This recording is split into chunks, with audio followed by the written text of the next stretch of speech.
committed to protecting the integrity of Ghana's electoral process come December 7, as well as there was low turnout at the exhibition centers at various places. 2024 West Africa Examination Council begins today. Basi WAEC warns against any form of malpractice, as well as DR Congo received first dose of vaccination against mpox as the country records more than 16,700 cases. Now the news in details. President Akufo-Addo says the integrity of Ghana's electoral process is paramount, hence he will take all the necessary steps to secure its upcoming general election. At the 12th Cardinal Congress of the TUC at Gomwa in the Central Region, the president said Ghana will emerge peaceful and more united after the December election. He, however, called on Ghanaians to support the security and intelligence agencies in preventing any threats to the peace of the country, given the insecurity within the sub-region.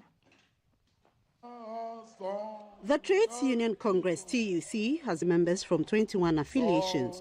The Quadrennial Delegates Congress of the TUC is the highest decision-making body with a representation of leaders of the respective unions in the country. Their mission, among other things, is to help make life better for workers within a better environment. It is also time for electing new executives who will champion the cause of the TUC for the next 4 years as the tenure for the current Secretary General and his executives ends. In an emotional message, the outgoing Secretary General of the TUC, Dr. Anthony Yalban, expressed his profound gratitude to workers for their support during his 8 years of service. I've worked for TUC all my working life. TUC has made me who I am today. And I hope that I've also done something good for TUC. I hope so. I'm proudly ending my long trade union career at this Congress as Secretary General of TUC. And TUC has made me who I am today. President Akufo-Addo assured workers that government is working to improve the conditions and pensions of workers. Through our combined efforts, public sector workers on the single spine salary structure received a 30% increase in their base pay for 2023, the highest adjustment since the policy's introduction in 2010. Similarly, pensions on the SNET pensions payroll saw their monthly pensions indexed upwards by 25% in 2023. On the upcoming election, President Akufo-Addo called on all to support the security agencies to protect the peace of the country. I want to assure you that Ghana will emerge peaceful and more united after the 7th December election. However, we must not allow complacency to set in, given the insecurity within West Africa. We have a duty to partner with and support our security and intelligence agencies to prevent any threats to the peace we enjoy. President Akufo-Addo said he will protect the integrity of Ghana's electoral process in the December election. I will help ensure the conduct of free, fair, credible, and transparent elections. It is the will of the Ghanaian people, freely expressed, and not the will of any candidate or political party, however desperate for power, that will prevail. The integrity of our electoral process is paramount, and we will take all necessary steps to secure it. The law against vigilantism will be strictly applied without fear or favor, ensuring that peace and order are maintained throughout the electoral period, enabling the Ghanaian people to make their choice free of intimidation and violence. Ghana's standing as a beacon of democracy in Africa will be sustained, and we will continue to set an example for other nations to follow. President Akufo-Addo called on Ghanaians to unite, innovate, and act decisively to guarantee the interest of workers and build a resilient economy. The voter exhibition exercise started off with low turnout at most centers GBC News visited in the capital. The exhibition officers attributed this development to the usual last-minute attitude of most people during such exercises. The center at Ayawaso East Information Center A and B was empty when the news team got there as at about 11:14 a.m. The officers said they had already recorded about 10 people who came to verify their details. The situation was the same at the Kanda GNTC Center and Saba Road Harvard Primary and JHS Center. Security personnel were present at these centers, but no party agents. The officials were optimistic that people will turn out in their numbers in the days ahead. Since morning, we only had like 3 voters check-in. Yes, only 3 out of 584. Today being the first day, I'm hoping for the best. Other people can come to check for their relative, probably a cousin or a father or something. It's allowed as well. Even though the advertisement wasn't that huge, we hope that you being the national media to also help us propagate this exercise. Mr. Arthur Mensah, who came to verify his details in the voters register, spoke to GBC News.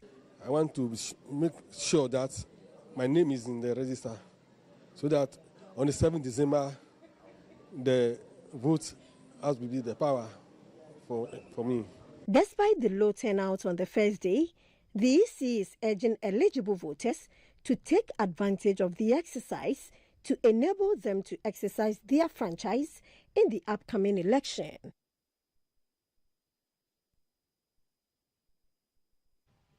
Still on the east, in that Ashanti region, our correspondent reported low turnouts at centers the news team visited. The officers attributed this to the intermittent rains on the day, with some struggling to find shelter at the centers. As at 11:15 a.m., when GBC News got to the new Asafo MAGHS Center, only 15 out of the 750 of the persons in the register had visited the center to verify their details. The exhibition officer, Mr. Kweku Bonku Ruhre, spoke to GBC News. All the persons who came here, I was able to identify them. And there were those who, some couldn't come, okay, some came for them. Okay, some on behalf of others. Okay, some came with the persons that they were doing them for their cards, okay, relatives and whatnot, and some came, some didn't have their cards, but they had their name. They mentioned their names. We cross-checked, we found them, and then they checked their details for them, and everything was okay.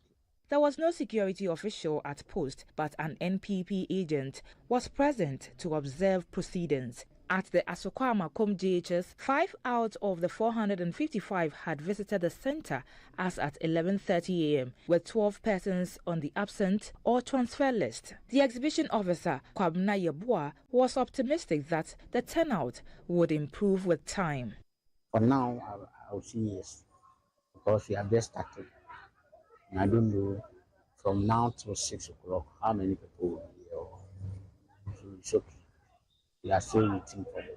There were 2 centers at the Ahinsang MAGHS where 12 persons had verified and confirmed their details on the register as at 12:30. An NPP agent was present with 2 officers of the prison service providing security. The low turnout was not different at the Erike Pharmacy Center, also at Ahinsang. At the Garden City Radio Center at Dadieswaba in the Subin sub-metro, only 6 out of the 612 eligible voters had gone to check their details. Madam Patricia Saipoku, the official on duty, had to deal with the bad weather, which she says has also contributed to the low turnout.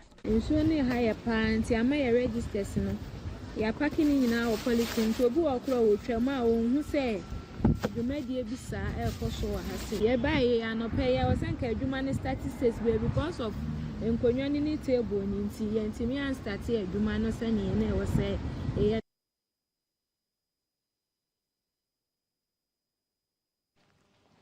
The West African Examination Council, WAEC, is warning against examination malpractice as the 2024 West African Senior School Certificate Examination, WASSCE, for school candidates, which begins officially today.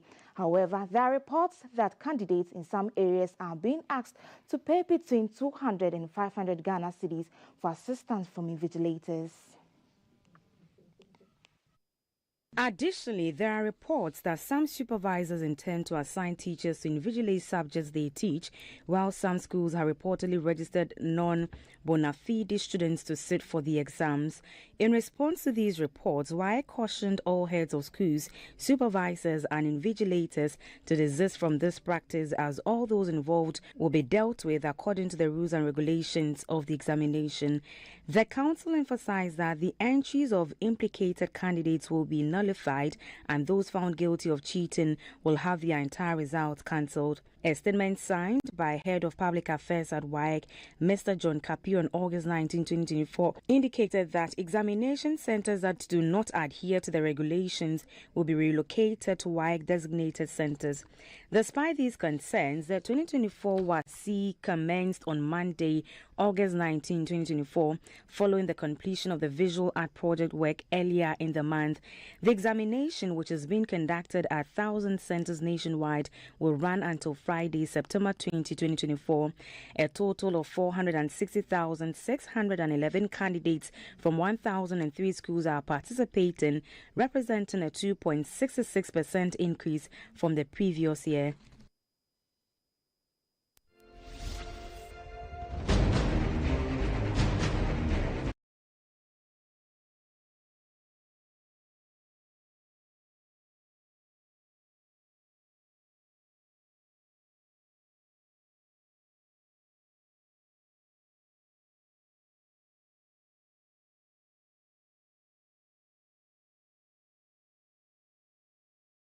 Professor Nana Opoku-Agyemang has reaffirmed John Mahama's vision as outlined in the 2024 manifesto to tackle youth unemployment if elected.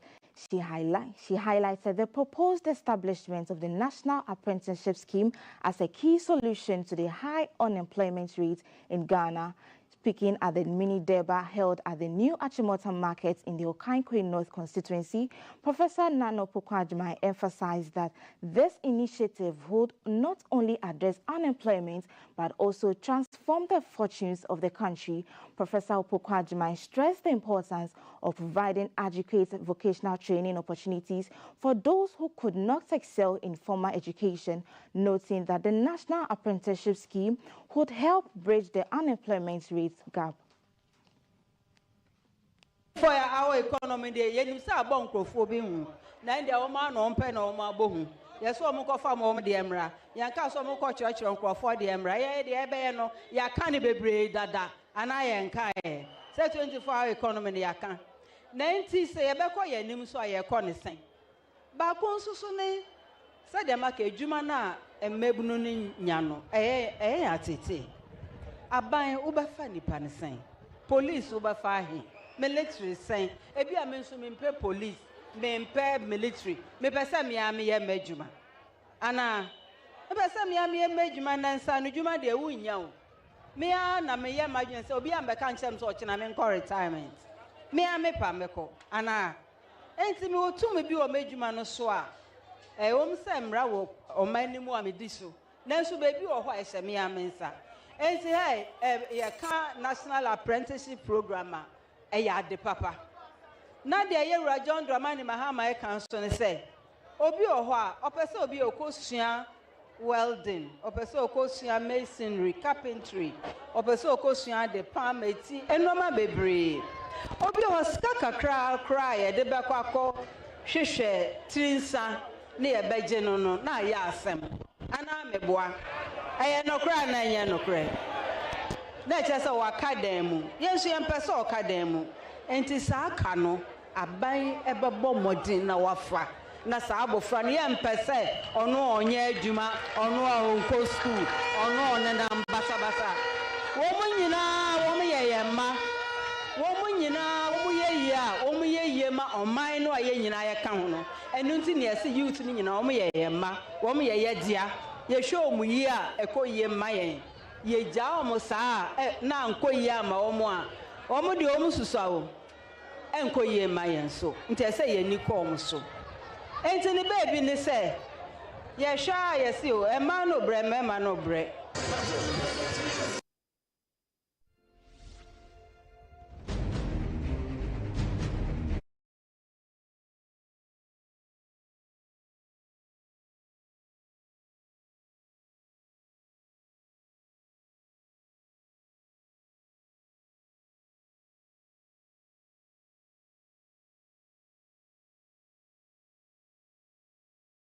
94 media practitioners from 84 countries around the world, including Ghana, are part of the second round of China International Press Communication Center 2024 exchange program in Beijing. The CIPCC invites media practitioners from around the world to Beijing for a training session to exchange cultural experience and adequately report on China's affairs. Our reporter Samuel Ayama has come through with this report.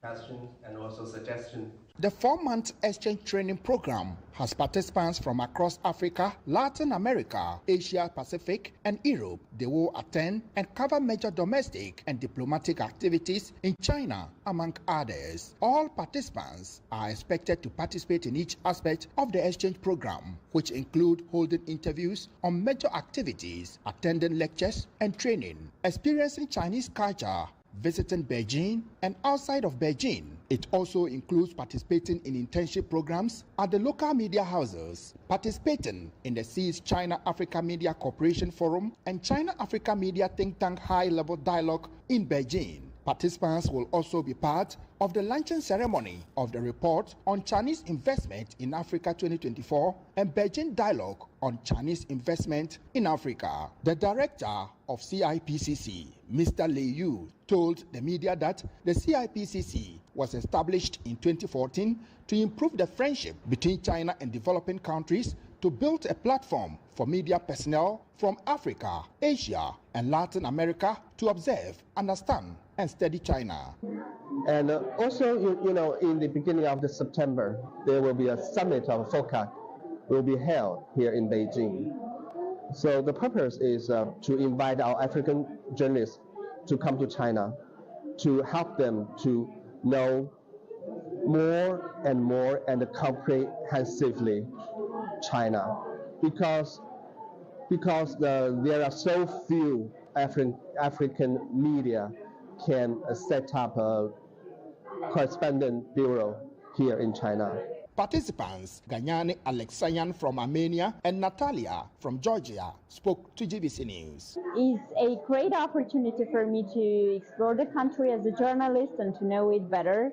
This program is a new chance for me because I have conversation with you, with all journalists from another country. All participants have therefore been charged to abide by Chinese laws and regulations, respect the professional ethics of journalism, and respect the CIPCC. 24 journalists from 24 African countries are participating in the second round of the CIPCC 2024 exchange program. Samuel Ayama, GBC News, Beijing, China.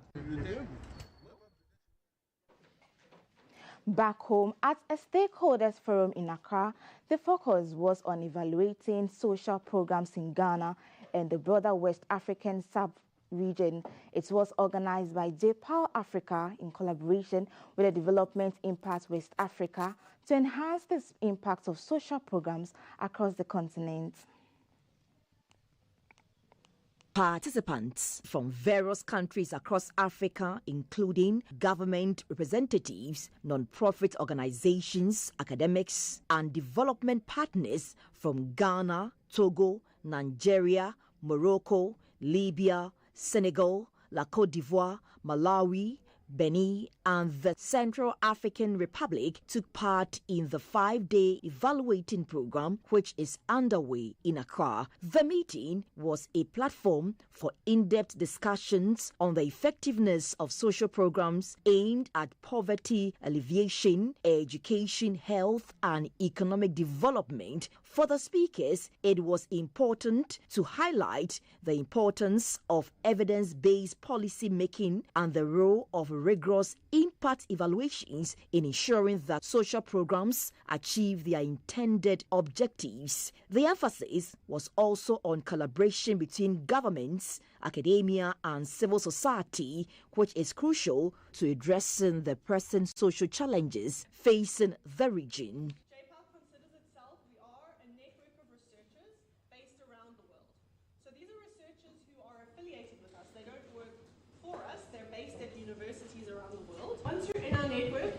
Apply to us for funding. If you're going to hand out large amounts of money, RCTs can be $500,000 in one go. You want to be giving that to people who have the expertise. Professor Charles Amoate, the Executive Director of Development Impact West Africa, mentioned the need for continuous capacity building and knowledge sharing to strengthen the evaluation of social programs and enhance their impact. If you take our universities, they conduct research, but hardly do they conduct research on things that are very important to government that will inform their policy choices. And we also realize that sometimes when some of these research works are done by the university people, the policymakers don't even understand, so they are unable to use it. We are conducting this training to bridge the gap between the generators of the evidence, I'm talking about our university professors, and also the policymakers. Yeah, I'm talking about the parliamentarians and the ministers. The outcomes of this event are expected to contribute to more effective and impactful social programs that address the needs of the most vulnerable populations in the region.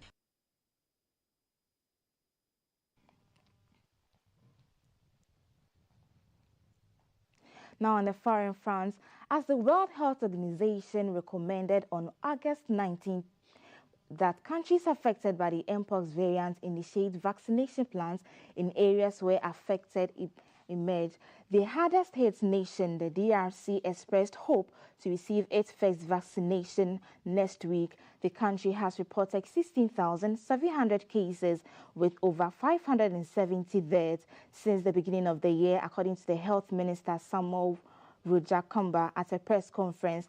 The DRC is the epicenter of the current outbreak of with the spread of more dangerous strains of the virus, raising increased concern in Africa and beyond.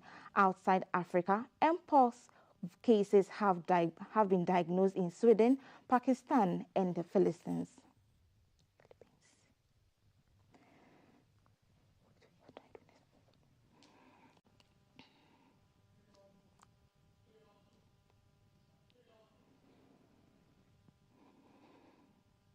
Now let's have the weather report for today.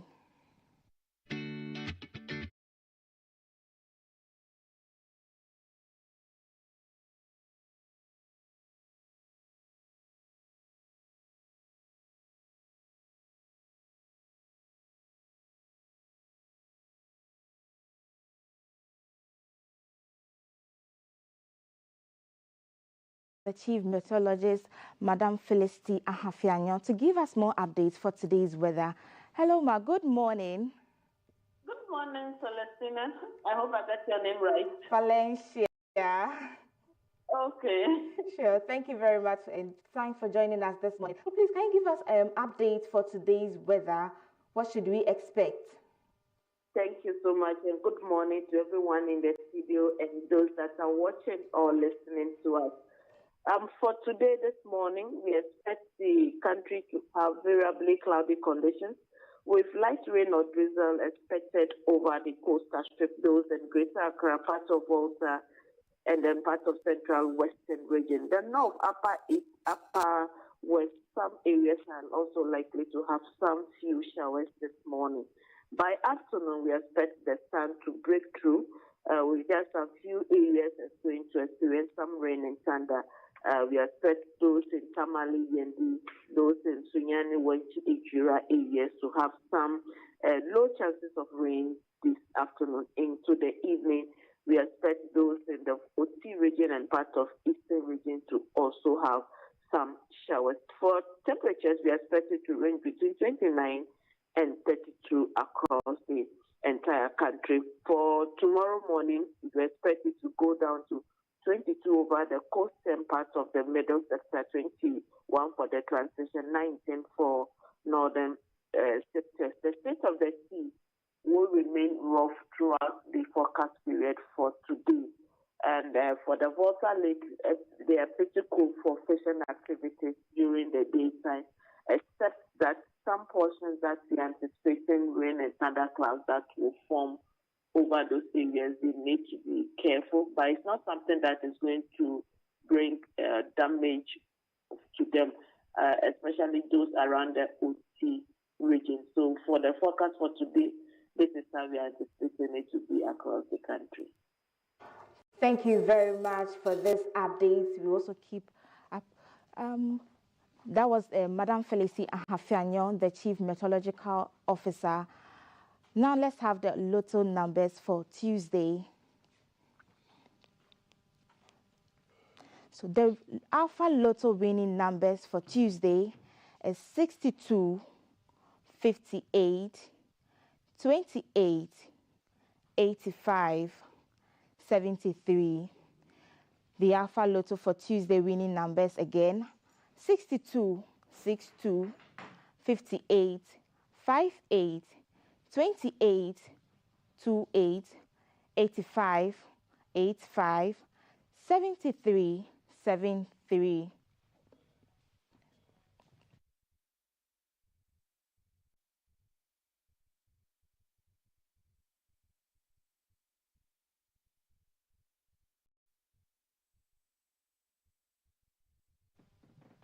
And Kafu joining me to give updates for today's program.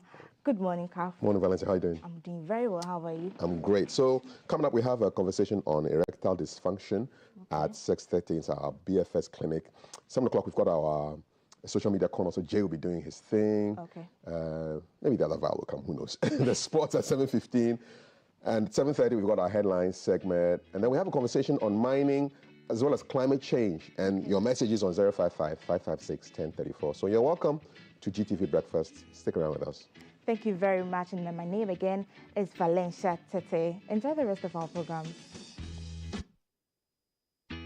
Live from GBC Studio One, this is the Breakfast Show. Drivers, I want to park when I say, "Oh, who's the zebra crossing here? I say, "The compressor became a zebra crossing now." Gina, I was so making sure that car seeing the and sign out with you. Liabgam Simula Ben Shadan Pierna Kamale, Carmel Bukata, Numina Zaman Nutambo, Zanjanda Liabgam Simple. Now on this so. Daga cikin muhimman rawa na a zo a gani da Hausawa suka taka a cikin wannan ƙasa shine kafa zangonnai da suka zama gimshiki na cibiyoyin kasuwanci da fatauci. Ko shakka babu, shi ke karfafa ingantacciyar tattalin arziki da kuma karfafa al'adun gargajiya. Wakake abuna gbogbeke biye ehian wa. Kemo fian wa ke okobia bawe ni awele ka buye uni sanagbu abagbule. Ka vitamin A uni sanahagbike sani ahale. Chichogbarudo kokodi yakatoi. Enyai ba angau hana monachishipo iha chirodovania. Watang atrangau azunububuwe. Sukuu no mo yeko buke adwunu. No ma na vi sukuu no lebara. O ke wu de bi ma donwane. Ba wa ya. Okay. Agreken mo re ngokwa ne ebonu jiman. E ma ya le wiade ne mu ane. Adult education. Showing from Monday to Saturday at 5 p.m. only on GTV. Hi, I'm Dr. Ted Spear, pastor of the Fundamental Baptist Church International in Kumasi, Ghana. I'd like to welcome you to join us here on GTV every Saturday morning from 6:30 to 7 a.m. Please join us as we discuss the scriptures each and every Saturday morning. God bless you. And nations tremble at his voice. A state-of-the-art facility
and what causes that kind of, dysfunction. And maybe we will find answers or solutions if there are, and whether they have any psychological impact in your functioning, we'll have a look at that too. A topic often shrouded in silence and stigma, but today, we're breaking the silence. We're busting the myths as well. Erectile dysfunction, a topic sometimes shrouded in silence, and no one wants to talk about them. No one wants to mention them because it has a bit of, looking down on a man and making,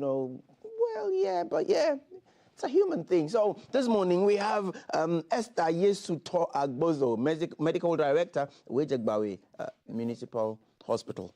Wonderful. I was actually going to go there today. Oh. Yeah, but on a different agenda. Okay. Not to follow up on erectile dysfunction. Not at all. So, Esther, good morning once again. Thank you very much for gracing our clinic with your beautiful self. Thank you. I hope I'm not sounding so patronizing, am I? No, you are not. Thank you so very much for agreeing. First of all, when do we say any or a certain erection is dysfunctional? Okay. So when we talk about erectile dysfunction, we are basically saying that a man is unable to either achieve or maintain an erection which is required for satisfactory sexual performance. Okay. And then we don't throw this diagnosis around. It has to happen for a while, at least 3 months. So if it happens maybe just one time, and then the person is able to have an erection the next time, we don't say he has erectile dysfunction. Okay. But if the person tries to have an erection, and for 3 months continuously, he's unable to either achieve the erection, or he achieves the erection but he's unable to maintain it for the sexual activity to go on, then we say that he has erectile dysfunction. So where that is achieved and halfway through sexual intercourse, they lose it. Is that something like that? Yes, it can happen. Some people can achieve the erection, and then they may be even able to go through with penetration, but then they will lose the erection along the way. Some people may achieve erection, they may not be able to even go through with penetration, and then the erection is gone. Wow. So all those things come into play when we're talking about erectile dysfunction. What can possibly cause this? Okay. Now, before we rush into the causes, I would like to give us a little understanding of the anatomy and how erections even happen. Sure. So that when we're talking about the causes and then the treatment, it makes more sense to us. When you take the penis, you see that it has 3 muscles. Yes. One of them goes around the urethra. The urethra is a tube through which your urine and then your semen comes. And then we have 2 others, which are called the corpora cavernosa. Now, these ones are smooth muscles that have to relax during the erection process. So when you receive stimulus, that's maybe you've seen something, you smelled something, you felt a touch, signal is sent to your brain. Then the signal goes to your spinal cord and goes to the penis. Now the penis would have production of what we call nitric oxide. This nitric oxide would help the smooth muscles to relax by producing another compound called cyclic GMP.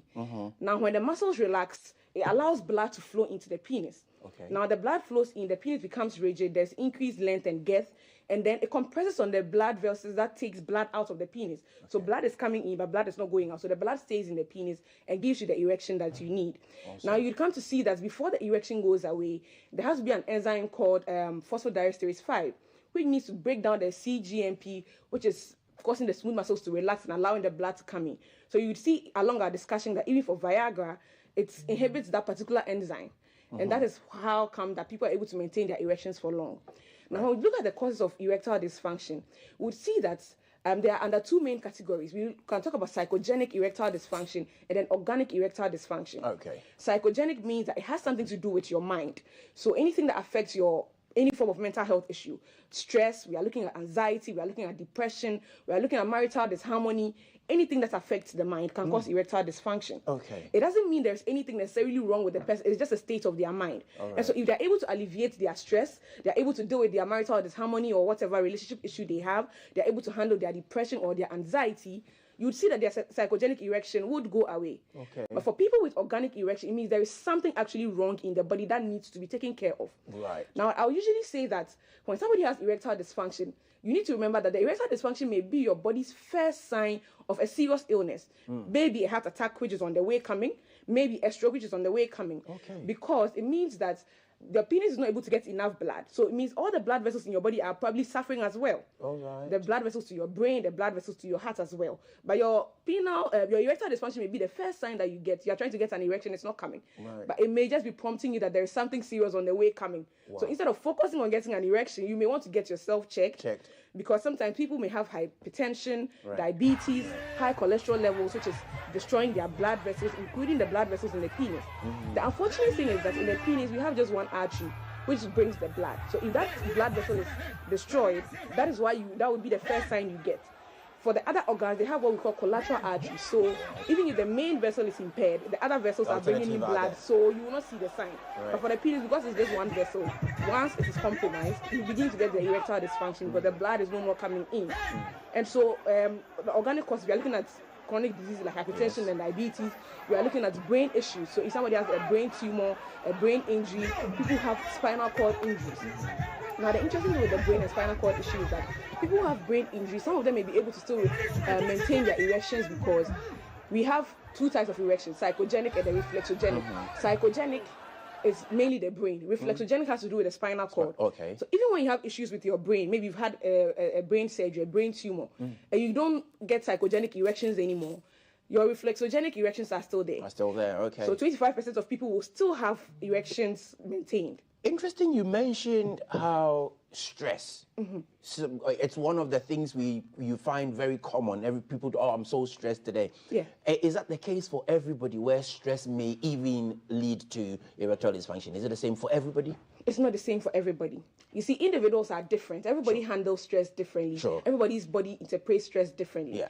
Now, when you are stressed, what happens is that you'd have a lot of cortisol and adrenaline. These hormones are hormones that put you in a fight or flight mode, telling you that there's impending danger.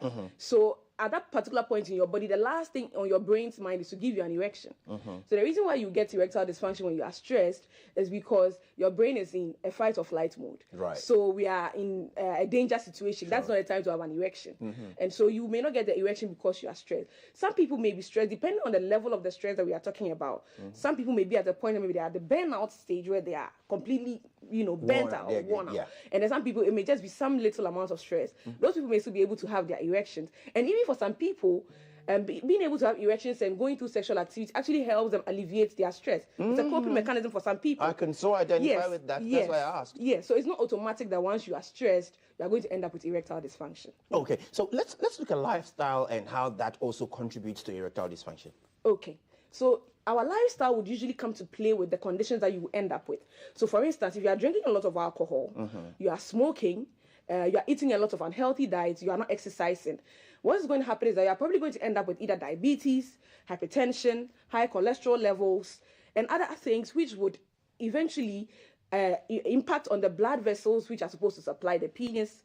And then some of these conditions themselves, for instance, if you take diabetes or insulin resistance, for instance, it destroys the lining of the blood vessels such that the process that has to start, the nitric oxide that has to be produced, the smooth muscles relaxing, all that's not going to happen because of the insulin resistance that you have. So your lifestyle comes to play in that it will give you some chronic conditions which would affect the end organs. Right. And the penis is also an end organ. So yes, that's how your lifestyle comes into play.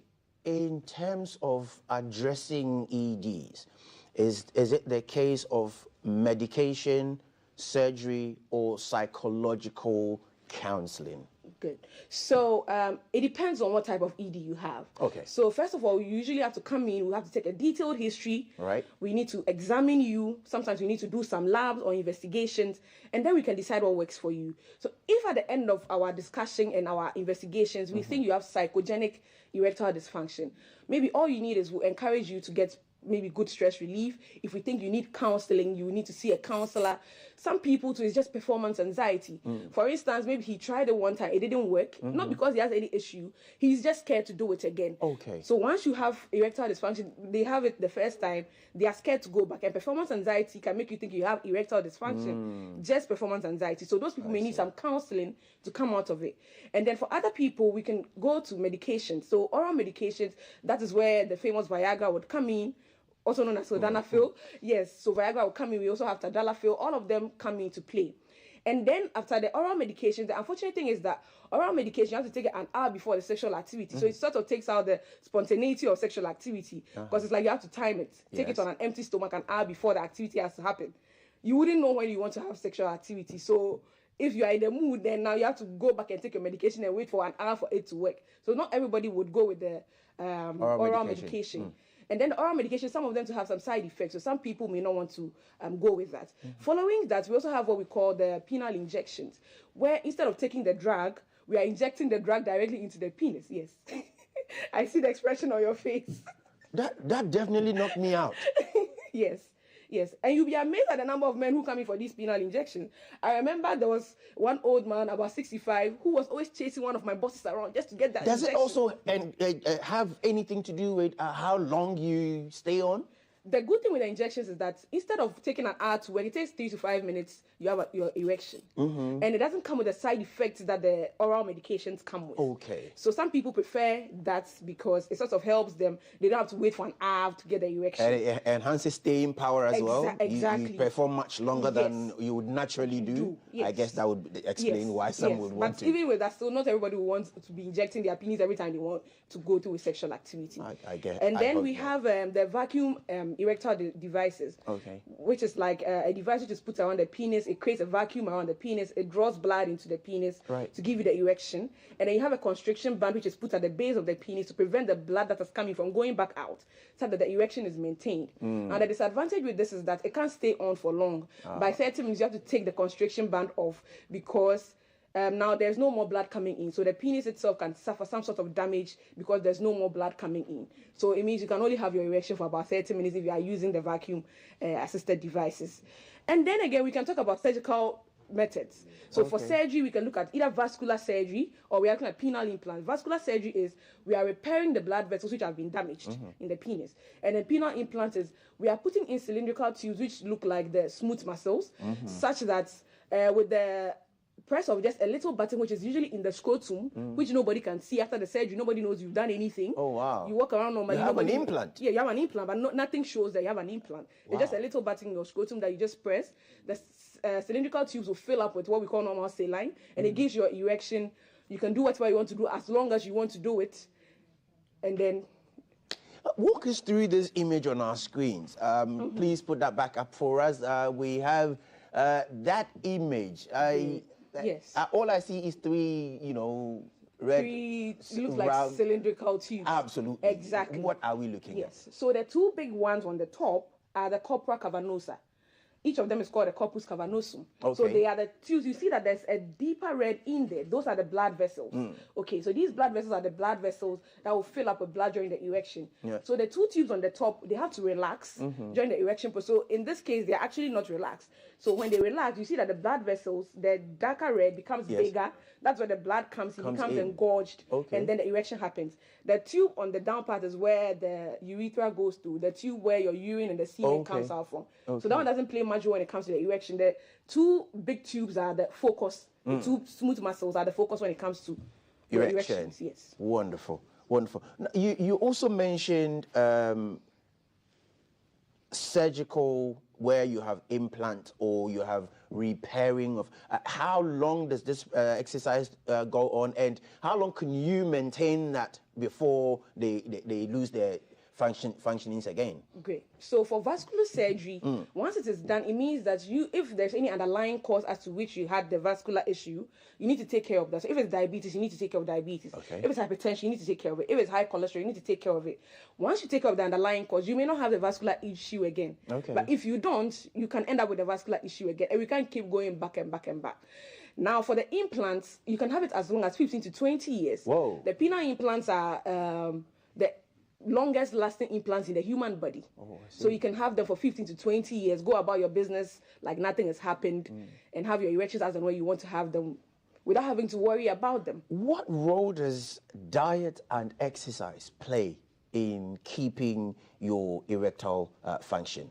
Great. So when it comes to diet, there are some specific foods that have a particular compound called arginine. Okay. Now, arginine is a compound that helps with libido. It helps with erectile function. What foods can we find them in? Yes, great. So for foods that contain, so for us in our environment, we can talk about, when we come to fruits and vegetables, we are looking at watermelon.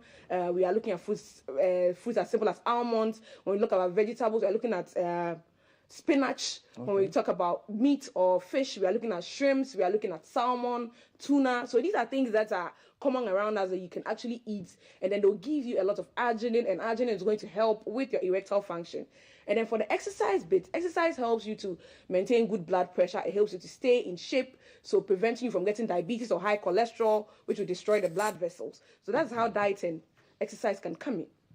Can ED be prevented? And again, at what sexual active age can one be likely to be affected? Great. So ED can be prevented. People usually think that ED is an inevitable part of aging, which is not true. Okay. There are people who can age and still have normal sexual function. The issue is that as you age, your risk increases. Okay. So when you take men who are 40 and over, they have a 40% chance of having erectile dysfunction. 40%? Yes. And for every decade that you add to your life, you add 10% increase in the risk. So if you are 50, you have a 50% chance. If you are 60, you have a 60% chance. It goes on like that. And then for men below 40, they have just a 10% chance of having erectile dysfunction. It's actually, so if you pick 10 guys on a random, one of them will have erectile dysfunction. That is what it means. That's a serious But then statistic. if you are 40, it means if you pick 10 men who are 40, serious. at least 4 of them have erectile dysfunction. So it is very common than we think. Well, for men who are 40, 4 out of 10 will have erectile dysfunction. Hey. Yes. This thing is serious. Yes. Now let's look at you know, the idea of aphrodisiac enhancing sexual activity, and how does that also in the long term affect sexual functioning? Great. So aphrodisiacs, people would take them because they want to have good sexual activity, which we understand because we know erectile dysfunction can be depressing. However, we need to understand that these aphrodisiacs come in doses. That is why even for Viagra, you don't just walk into a pharmacy, pick Viagra, take any dose that you want, and then you go about your business. Because the doses have to be tapered such that when you come, we may give you a particular dose to see if it works for you, you stay at that dose. If it doesn't work for you, we may increase the dose and get to a point where it works for you. Okay. Now, if you are taking it long term, you need to understand that these medications have side effects. I always tell my friends that don't be in a rush to take medications because every drug you put in your system has some particular side effect. So unless you really need it, you don't need to take it. For all you know, maybe you just need psychological therapy. You don't need the drug. Now, you can have what we call priapism from taking aphrodisiacs, which is erections which are prolonged at least more than 4 hours. What can happen is that when you do that, you have priapism, the penis itself can actually get damaged such that long term, the penile tissue itself is damaged. You may have to end up with a penile implant, which may be the only solution for you because all the other adjuncts will not work because the penis itself, the tissues in there are damaged from the priapism. And sometimes, even with all the adjuncts, because you've abused aphrodisiacs, it gets to a point where no matter what we do for you, you may not be able. Exactly. Ooh. Right. Okay. Yeah. You mentioned this probably may be my last or perhaps last but one question. You mentioned lifestyle and certain health conditions. You mentioned diabetes. You mentioned one of them, hypertension, yeah, even obesity. Yeah. How do they come to play when it comes to erectile dysfunction? Yes. So for diabetes, hypertension, all of them cause what we call endothelial damage, which is destroying the blood vessels. And like I mentioned earlier, the blood vessels in the penis, because it's just one blood vessel, once it's damaged, now even if you have the stimulation and the smooth muscles are relaxed to receive the blood vessel which is supposed to receive the blood is damaged. So the blood cannot come in and it cannot help with the erection to happen. So that is basically how they come to play. Underlying health conditions come to play. Thank you so very much, Esther. We're really very grateful, and we're looking forward to having you next week. And we're going to be looking at the other side of erectile dysfunctioning or erectile functioning. Thank you also very much for staying with us. We're going to go across to the other side for Social Media Corner, and Jay Gabra and Valerie. Valerie, na do a danso. Yeah, today you heard it. Yeah, they're standing by to bring us SMC. My name is Darrell Tego. Keep watching GTV Breakfast. Thank you.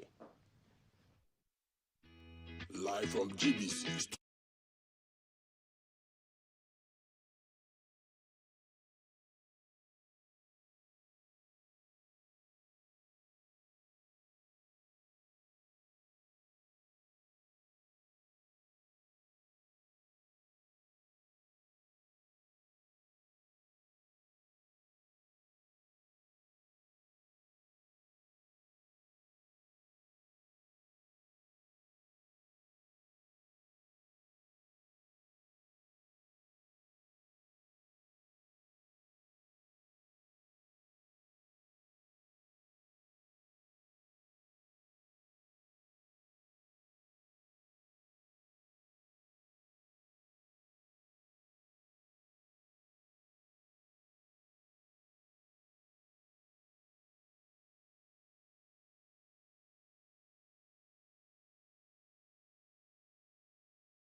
And of course, right now, what's trending on my mind is Darryl's face during the last conversation, erectile dysfunction.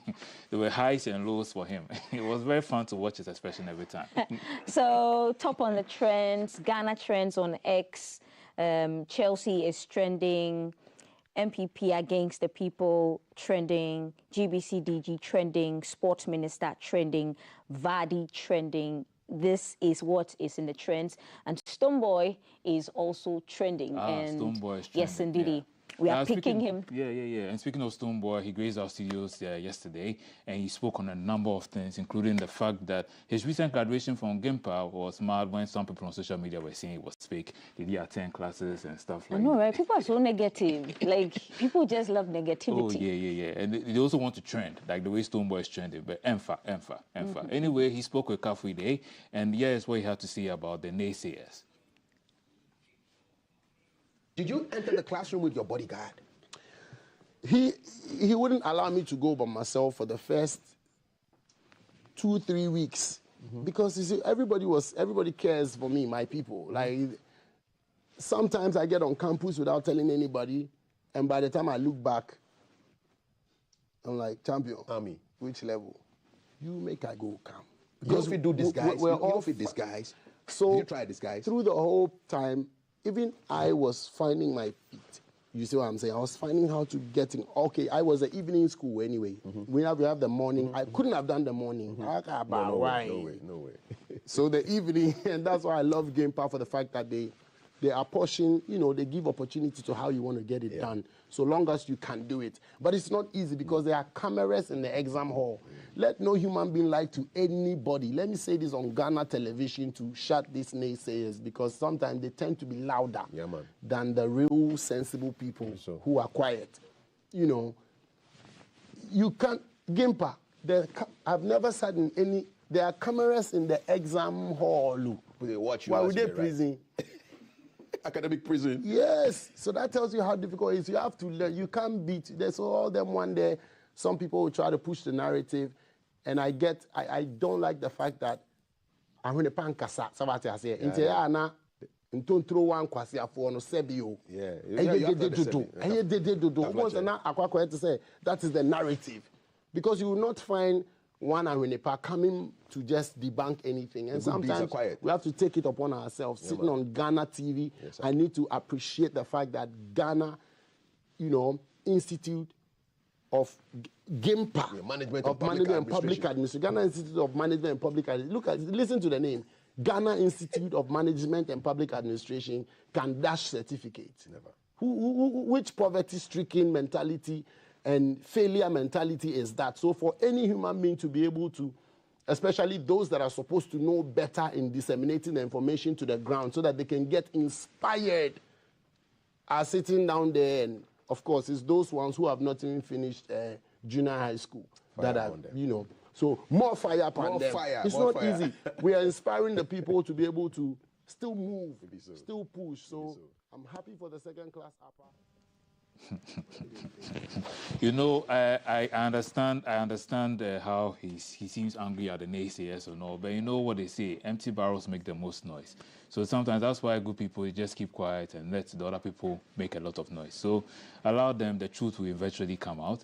And during the conversation as well, he spoke about the fact that his road manager's vehicle was robbed and all that. And he offered some reward money too.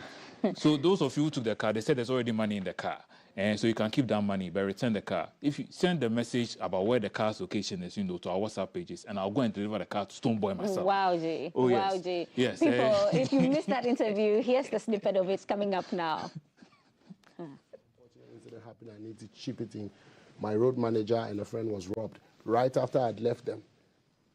I left them and I drove home, and he was going to drop the friend at home. Immediately they got into their compound. Robbery. 2 armed robbers got into the house, snatched their car and sped off right in their compound. Wow. Could have lost his life. Yeah, know what I'm saying? So we're grateful. So I'm just pleading, I'm using the opportunity. This is Ghana TV. If you know of your street, if you know about what happened, we don't intend to hurt anybody. We just bring love to the people. So kindly, please, park the car somewhere. It's a Benz. I think it's a C300, one of those we'll find the details. We've reported and everything, but I'm just using this fateful opportunity, if I can, to plead with whoever is behind it. Just leave the car somewhere. The money definitely is not easy to come by, but it's not a problem. The money's in the car whatsoever. The phones, no problem. Just park the car somewhere. Be good to us, because nobody has done anything. We don't owe you. We haven't hurt you. We haven't stolen from you. We're only working hard to get our peace. So imagine you working so hard to you the thief, Imagine they come thief you for your house. Thief, man. It's not fair. You know what I'm saying? And at gunpoint. Yeah. Oh, wow. And so please, one of those incidents. Yes. Imagine he was shot. We thank God he wasn't shot. Exactly. It could have gone awry in a number of ways. So we thank God for the road manager's life. So a lot more interesting tidbits he shared with us. So we'll go watch the entire interview on our social media pages. You can check us out on YouTube, Facebook, and everywhere else. And so we're moving on to Black Sherif, where he had a performance. He was built to headline a performance at UMAT. That's the University of Mines and Technology, all the way in Takwa. But there was an incident during the performance, so he had to storm out. Yeah, but the fact, what stood out for us was the fact that while he was performing, he was apt enough to notice when something went wrong in the crowd. And this goes to event organizers. Like, people who buy your tickets and pay for event ticketing actually use money. And when they come there, their security is in your care. So keep a lookout for all of these things. Yeah, keep a lookout for all of these things. So 2 people who nearly got electrocuted. One is okay, one is in hospital. We hear critical condition. So Blacko did this and stopped his performance. So this is when he actually saw what was happening in the crowd. So this is it. We'll bring you another video.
So that's what happened. But why are people filming? If those were their last moments, why are you filming when you're supposed to be helping? And you don't even know what's causing them to be electrocuted. You're standing there, you're filming.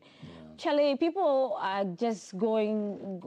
No, social media, there are various artworks that depict the fact that, depict the decline of society, in the sense that, for instance, somebody is drowning and people are standing on the banks of wherever, river or whatever, and then they are filming the person drowning, and nobody's jumping in to save the person. It's like we are so fixated with our phones, we don't even know we are addicted. Yeah, so it just goes to show. Okay. Yeah. So the next video is of Blacko leaving the event. So he stopped performing and left the event, and event organizers can be seen and heard in the background asking him to stay. Here's it.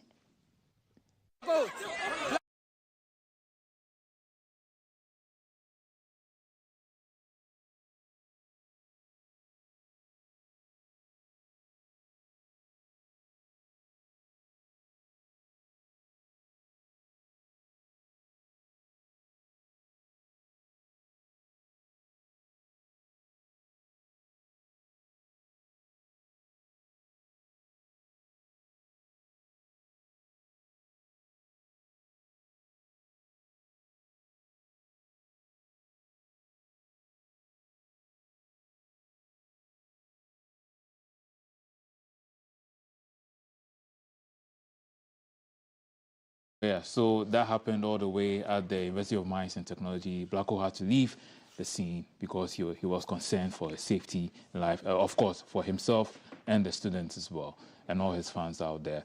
So in our very next story, I don't know how should I? It's called social media agog because it's a celebration of life. When I say celebration of life, you know it's a funeral.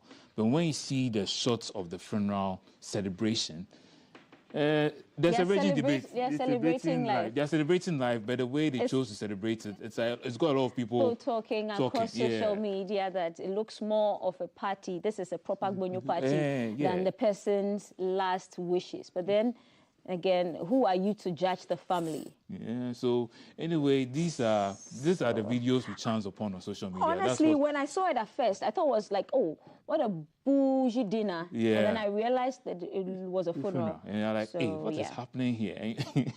It's, oh my goodness. Yeah, so let's watch this.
So, for instance, we chanced upon on Sika official's page on X and explaining the fact that it was a funeral which happened, and that's how they chose to celebrate the life of the person who passed. Yeah, apparently she's a businesswoman who owns lots of shops. So, yeah, also known as Auntie Connie. So anyway, there's got social media about. I'm sure it also get you talking. Let us know your thoughts. Should it be a I know one occasion? person's thoughts. Kafuide in the background is saying, "Don't go and die. Yeah. You have to die on a budget. Don't be excited to die. You have to die on a budget." So that's one person's thoughts.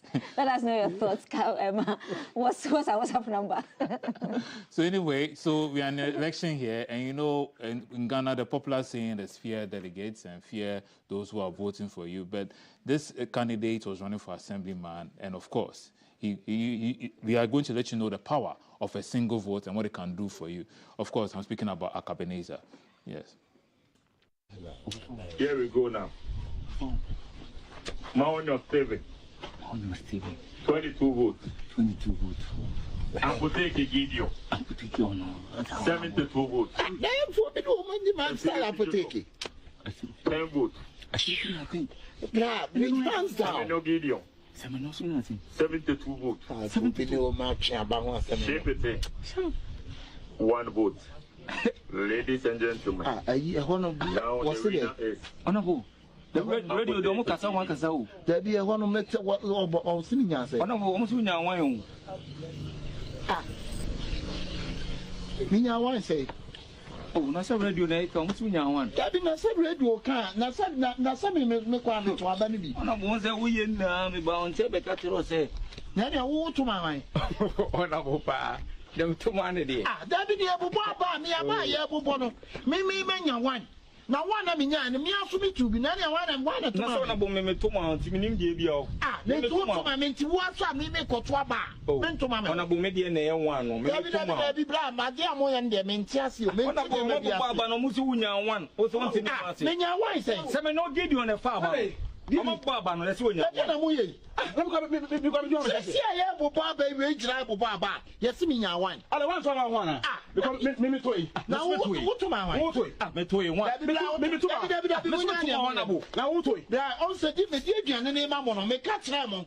Someone who feels a one to a man. No, both you are. We are away. Me toy, me never toy. Timidity and found one while toy. Because you are. Namedi Abuja. Mimi chese. Na wo to ye. Chese na obi a me makwa akoto aba. Etu du obi anto ama me kwa me koto ama to ama wen. Ona bo asema ka de mentia. Me to aba ne ma. Tubi dia, me tubi. Wo to ma. Me to ma. Bra, mon fa me dia me ma me why. Hwe ona bo. Me say mo bra. Ya me say wada. Ona bo hwe yi a me bodua. Ona wada na to. Ona waka no why. Dia bon de. Na wo so wo na organize wo di manim. Da fa me ko obi a ho na me nkwa je me duane. Hwe. Mr. Pa. Who you know me catch us on a baby at the campaign and I'm watching and more emphasis.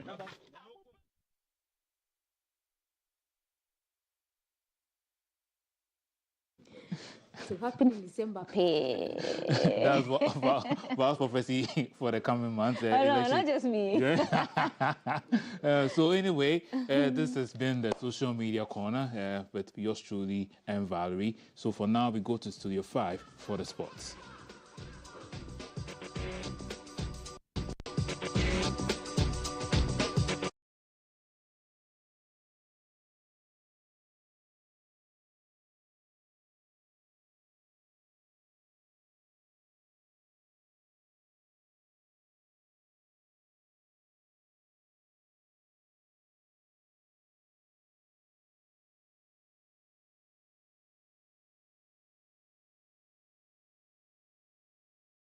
African Games. The state broadcaster said the allegation is entirely false, describing sport as full payment for coverage of the 13th All-African Games. The state broadcaster said the allegation is entirely false, describing the revelation as shocking. The Director General of GBC made this known in an interview in response to the allegation, saying GBC only received a sum of $105,000 for its entire coverage of the games hosted here in Ghana from March 8th to March 23rd.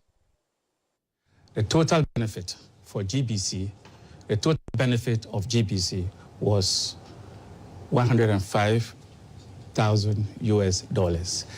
The statement said in excess of $3 million. No, if GBC did not benefit from any $3 million payment. I cannot second guess where it came from. All I can say is this.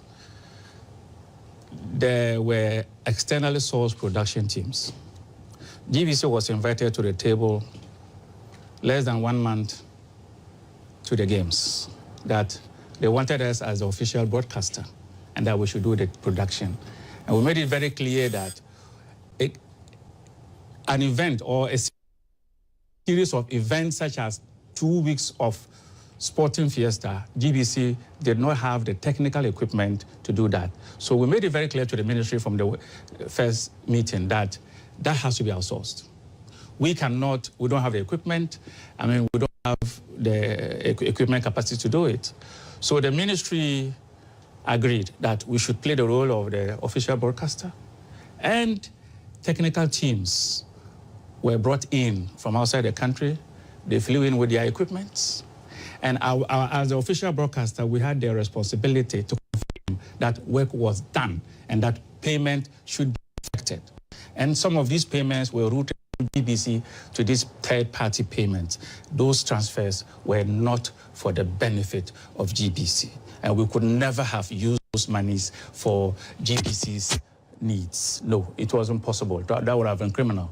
We facilitated payments to foreign third parties who came in to do the production and not for the benefit of GBC. The benefit total payment to GBC's for GBC's benefit, I repeat, was $105,000, and that is what we got. We definitely have enough documentation. These monies are not paid in bags. They are paid through the bank, and they are indicated what the money is for. And before we do that, there's a letter. In some other stories, governance expert and sports analyst Jerome Ochre says he is delighted with the details in the 2024 NPP manifesto, but says he does not subscribe to the idea of building 6 new stadia for the 6 new regions in Ghana, whereas there are already existing facilities in deplorable state. The only aspects that I find problematic are the promise of 6 new stadiums. And you don't want me to go about talking about what the NPP has done. But I'm saying that if you want to promise the building of 6 new stadiums in 6 new regions, we have to question that. And that's why I say I would take that with a barrel of salt, because there's Winneba Sports College to talk about. There are rotten infrastructures as we speak. People have been talking to me about the facility in Koforidua, which held or hosted the 6-match celebration this year. The fact that aspects of it are deteriorating. In fact, yesterday I read a Graphic Sports editorial. I will send it to you and you look at it. A half-page editorial by Graphic Sports on the whole sports complex. I'll tell you one thing. Esipon. Elwak. Yes. Okay? Yes. Those are just 2. Yes. But the new one, Hope, Coptown. Yes. So what's happening? So these are the same questions we'll be asking when the NDC manifesto comes out. Exactly. So my point is that while it is okay to bring the 6 new regions into the sports development agenda of your party or your government, I am saying that you don't need to build 6 new stadiums when Esipon is rotting, when Koforidua has started on that path, when Ho, according to Graphic Sports and the pictures they are showing, Azuma Nelson Sports Complex. Azuma, thank you. I don't want to even call it Azuma. Okay, sorry. Kaneshi Sports Complex. When Kaneshi is just close by, you don't have to go to Western North. And the people of Western North who are watching us should forgive me. I'm not saying they don't deserve a stadium. I think they do. But we are talking about Kaneshi, which is just here, supposedly named after a Hall of Famer, boxing Hall of Famer. And I've said this one, I said on the main channel that I don't think any sportsman beats Azuma's persona in the sports world. When you say sportsman, what do you mean? Like any Ghanaian sports person. No disrespect. Yes. So no disrespect to you. Can I use the word rubbish? Why? Because you limit it. Okay. You say Ghanaian. Okay. So African. No, because it's the Ghanaian context. I don't African. Fair enough. Thank you. Fair enough. So I'm saying that if you look at the person, at the figure of Azuma and Nelson and what he did and what he has done for them.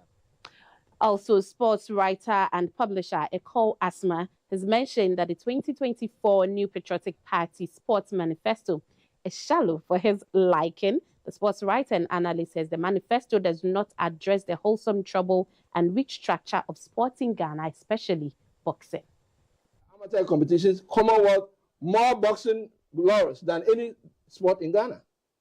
There's no competition for boxing in Ghana, nothing. So if Dr. Bawumia is not saying anything about the potential of glory for the country through boxing, it's very disappointing. I'm very disappointed in this. That's why I said it's the most shallow, because it didn't mind boxing, that the fact that boxing was absent is giving us the story that forget what has happened the past 8 years. If you vote for me and I come, boxing will stay in its state or even worse. That's what he's saying to me. And also some football stories and in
Salim. It falls back to Aqua, who swings in across, and Michael. And now to athletics, as after participating in his second Summer Olympics for Ghana,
and ultimately stand atop on the global stage.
Thank you so much for joining us for today's edition of the Sports Update on GTV and GTV Sports Plus. Gloria and I have more sports for you on Studio 5 right after this break.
Welcome.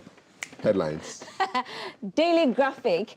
At Graphic Business Stanbic breakfast meeting, remittances fetched $28 billion in 10 years. Expert call for measures to leverage inflow. Still with the Graphic, listing on the stock market is a better option, says the NMC chairman, Yao Buidu Ayebwafu.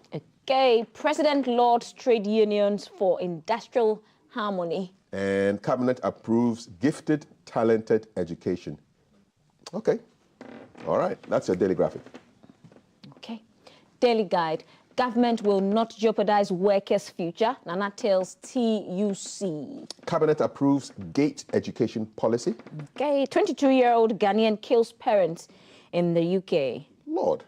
Yeah. FDA protecting public interest, not targeting businesses, says Delise Mimi Daku, the CEO. Okay. Delise.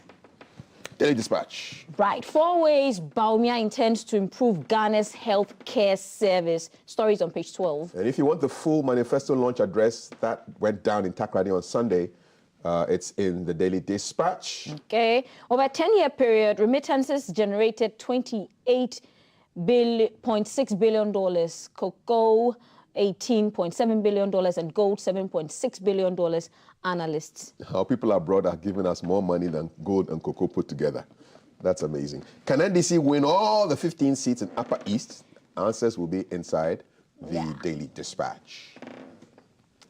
The Ghanaian publisher says SNIT pays 3.2 billion Ghana cedi to contributors, launches mobile service week. Drama in court over stolen goods. Local government minister demands timely completion of projects. IWMI warns of severe drought in Ghana. And the regional minister launches drip. Goat meat is on the menu in the afternoon. New Crusading Guide.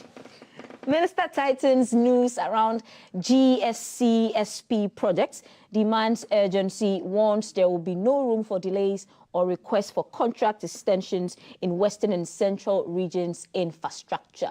There's a picture there of the Director General of the Ghana Broadcasting Corporation, Professor Al-Hassan Amin Al-Hassan, who pocketed GBC's $2.9 million is the question that's been asked on the front page of the New Crusading Guide. Okay, Joma chief worries over lack of development. Akufo-Addo's DRIP initiative to transform Upper West Region roads, says the regional minister. Upon Kroma defends Bawumia's promise to abolish e-levy. Okay, there's a mammoth crowd that has been drawn by the Prang annual Maulid Festival. New Crusading Guide, lots of headlines there. Okay. Chronicle says DRIP initiative lands in Western Volta, Upper West regions. Officially stamped. Government approves gifted and talented education policy for students. Okay, President Akufo-Addo commends SNIT for 230 million Ghana surplus. Philippians 4:19, and my God will meet all your needs according to the riches of his glory in Christ Jesus. That's Amen. Amen indeed. Amen. All right, that's your chronicle. Searchlight, the Daily Searchlight says homeless hawkers take over National Theatre. Cabinet approves gifted and talented education policy. Bawumia's idea to eradicate the infrastructure deficit is good, but he cannot be trusted. Educate Africa Institute. Minister gives contractor 6 weeks to complete project. Teachers of colleges of education calls off strike. Okay, and you have the petroleum price indicators as of 16th August 2024. That's your Daily Searchlight. Deficit. And those are your headlines. Yes, indeed. So I know there are conversations around mining and then climate issues. Yes, Carl. Yeah, so, and the messages call, of course, on 055-556-1034. Yeah. And the headlines is with you and your guest. Yes, indeed. Yes. Vibe in CAF. Yes. Go and enjoy your goat meat.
We want them back here again. They've been here before. Adina's been here before. Kinata has been here before. We'd love to have them back there on a great track like that. It brings our time to 7:42. You're watching GTV Breakfast. What's on your mind? Let us know. 055 556 1034 is our WhatsApp number. My guest, Timothy Awuntirim Atabwade. He's a former MP for Bulsa North. He's the man in the white smock. And seated next to him is a member for the Movement for Change, Henry Haruna Asante. We have also invited Dennis Apia Labi Ampofo. He's a committee member of the MPP's Manifesto Committee. We wait in joyful hope for his arrival here on the set. But for now, we'll deal with Messrs. Atabwade and Asante. Gentlemen, good morning. Welcome to the show. Yeah, thank you. Good morning. Yes, good to have you here. That's the first time we're linking up. Well, so far as you're concerned, but with GBC several. Yes. I was a veteran then. Definitely, yes, with you. Good to have you here. Pleasure, sir. Okay, you know, we have a tradition here. We just ask what's on your mind. And since you are our guest here, from as far as I'm concerned, I'll start with you first. Right. What's on your mind this morning? Well, generally, what is important is to say good morning to your cherry viewers, and thank you also for welcoming me. Mindfully, I'm looking at the generic condition of the state in the country, economically, socially, and politically. These are very cardinal principles in every human endeavor. I will briefly look at the economic situation, which is very serious in every human aspect. Without missing word, let me be very frank and say that I'm personally disappointed in the economic condition that Ghanaians are going through.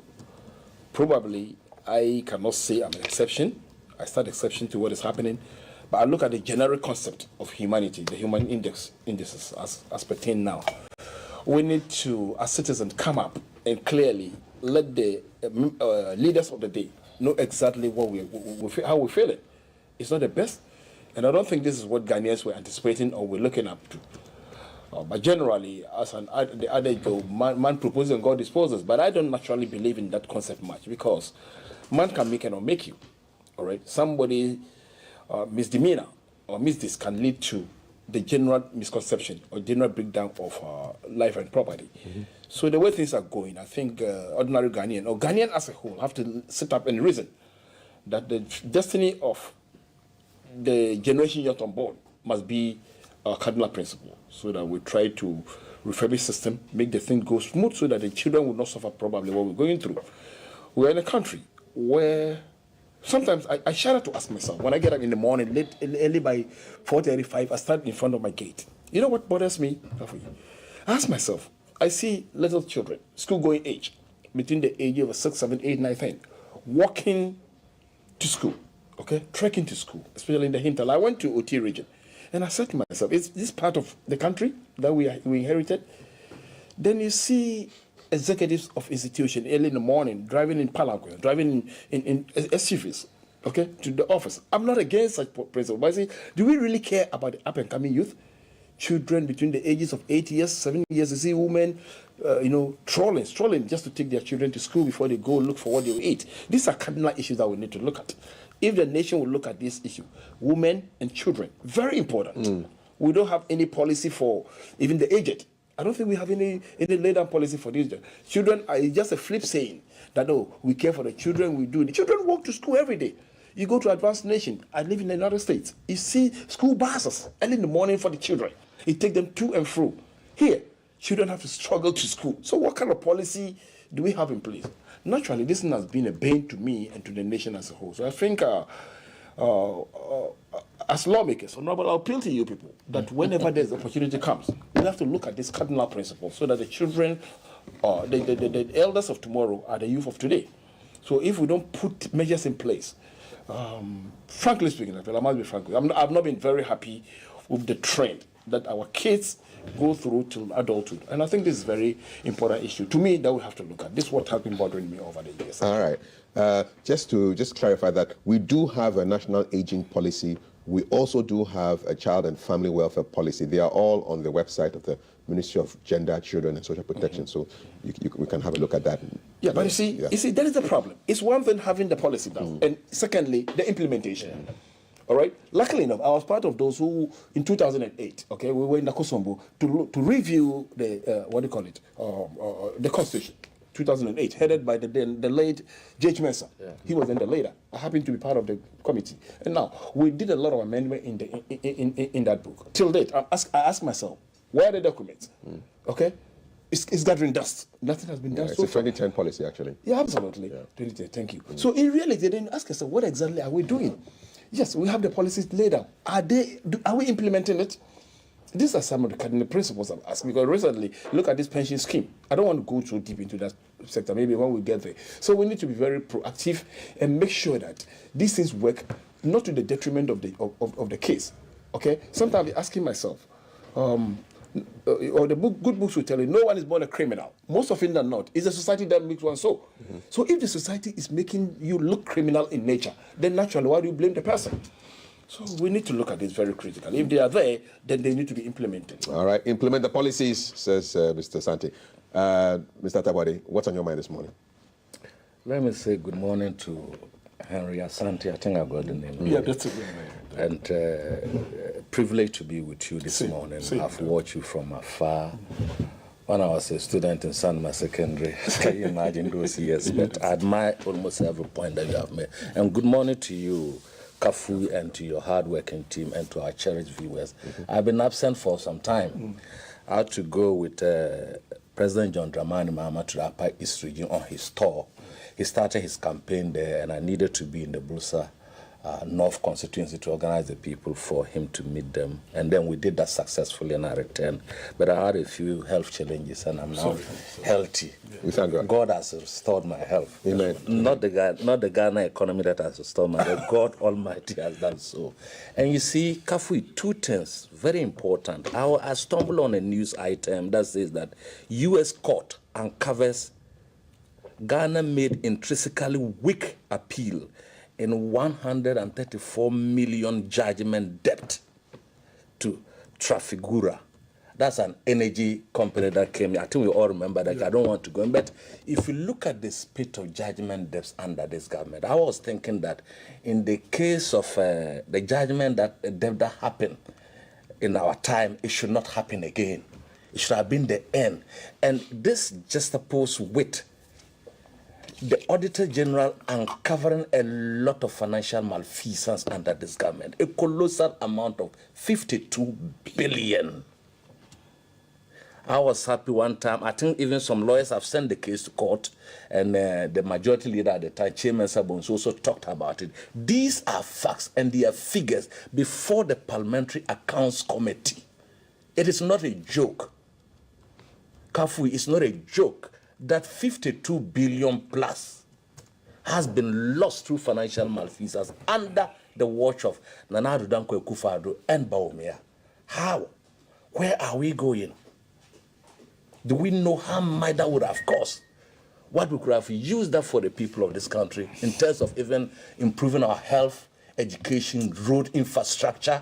As I talked to you this morning, the Asante Hino Tumfo is still looking for funds to heal Komfo Anokye. That's why he named it Healing Komfo Anokye.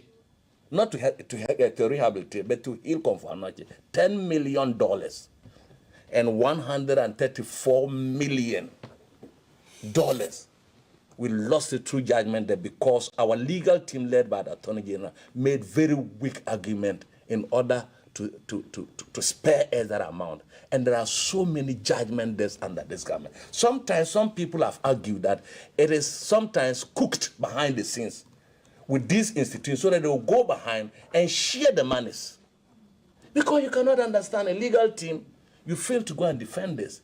But hey, this accountability will be done one day. But you know, Kafui, you know, yesterday we met the Peace Council met our leadership, and then we gave some conditions. I don't know whether you have it.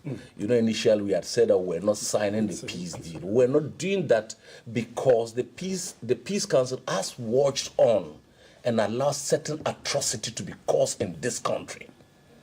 Their utterances, their conduct shows that they are not interested in peace and so on. And one of the issues we raised, among a number, full implementation of the Ayawaso Commission's recommendation to ensure accountability and justice. Fair demand. We were here when a very high-powered commission of inquiry was set up. Prominent people in this country, including Emil Short, Professor Abuchi and co. The committee concluded its investigation. Recommendations were made. Up to today, not even one single recommendation has been implemented. That's true. We saw Double telling us that he was selling phones at Circle and that they were doing recruitment into the national security, and he came and they picked him so he could seize a gun from a trained officer and fired into it. 2, prosecution of individuals responsible for the 2020 election-related violence and killing. Genuine demand, and rightly so. 3, investigations and prosecution of those involved in the illegal printing of ballot papers. These are just the issues that lead to violence, because if the elections are not credible, like we saw the year that went, that the Electoral Commission announced the result 6 times. People have been saying 4, 5, it's 6 times. We are not going to accept that. So let me just summarize them. Let me summarize them. Transparent and fair resolution of the missing equipment issued at the Electoral Commission office with public disclosure. These are our demands. A public declaration by the president to accept the outcome of the 2024 election. How can the whole president say that you would do everything in your power to hand over to what do you call it, to your successor?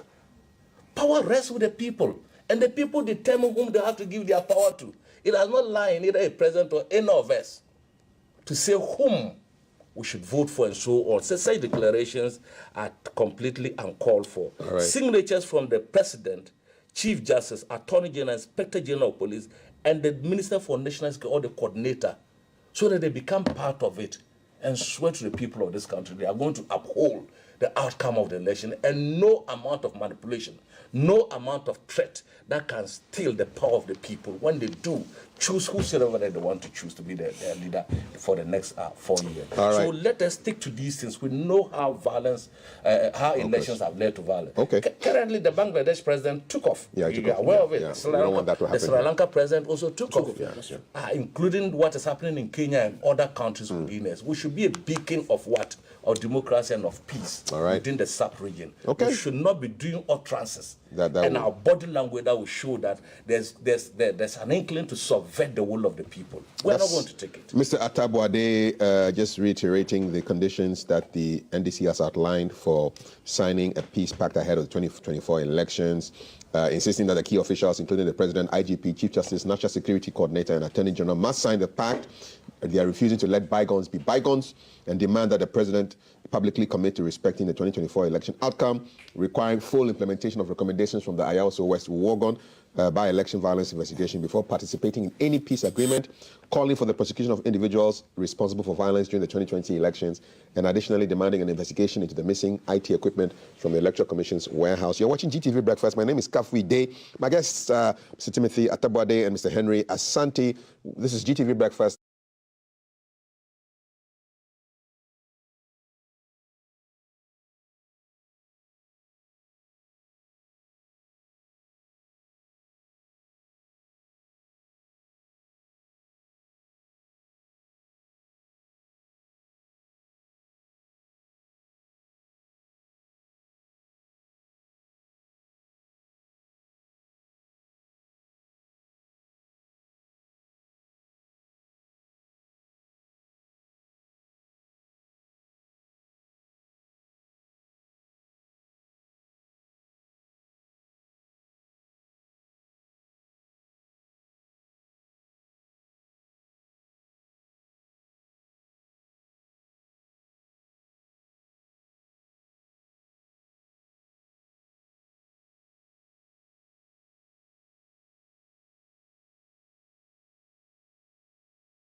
7:57. Conversations around mining will be happening in the next hour. But for now, it's the headlines. I'm here with Timothy Atabwade, former MP for Bilsa North, Henry Haruna Asante, who's a member of the Movement for Change. And we've been joined by Dennis Appiah Labi Ampofo, who is a member of the MPP's Manifesto Committee. Gentlemen, you're all welcome. Dennis, since you just popped in, I want to give you your bite of the cake. I mean, what's on your mind this morning, fresh off your election, your manifesto launch a couple of days back? Yeah, thank you very much, Kav.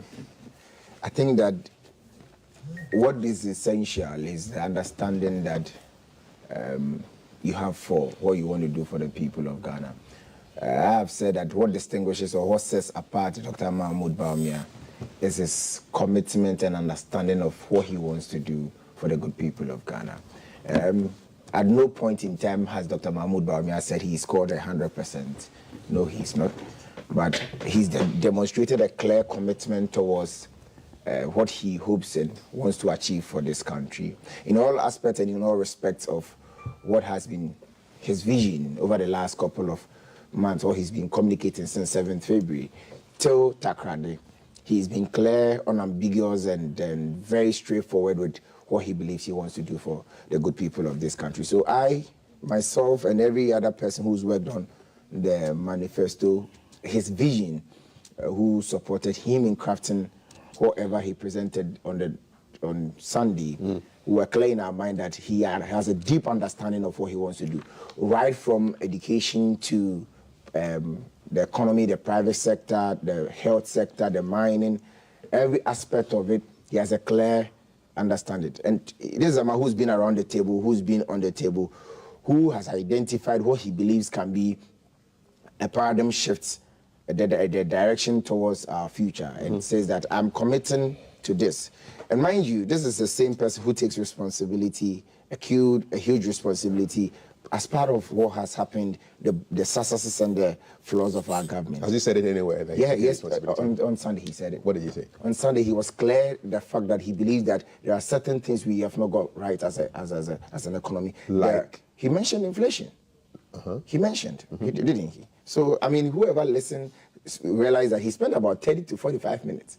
Not everybody listened. That's why I'm asking you. So that's why I'm saying that, yes. You asked if he has, and I've pointed that he did. And I've also pointed to you that he did. And I've given an example to that effect. And that is, for me, is an important factor. That, for me, is an important point in building on to the future and admitting that we can't set ourselves apart and then have a new dimension, a new direction towards building this country. And that is very important. He mentions the electronic e-levy as a typical example of where he believes that going forward he would change the direction. And that is important to me too as a young person. Why can't he convince his boss to change it now?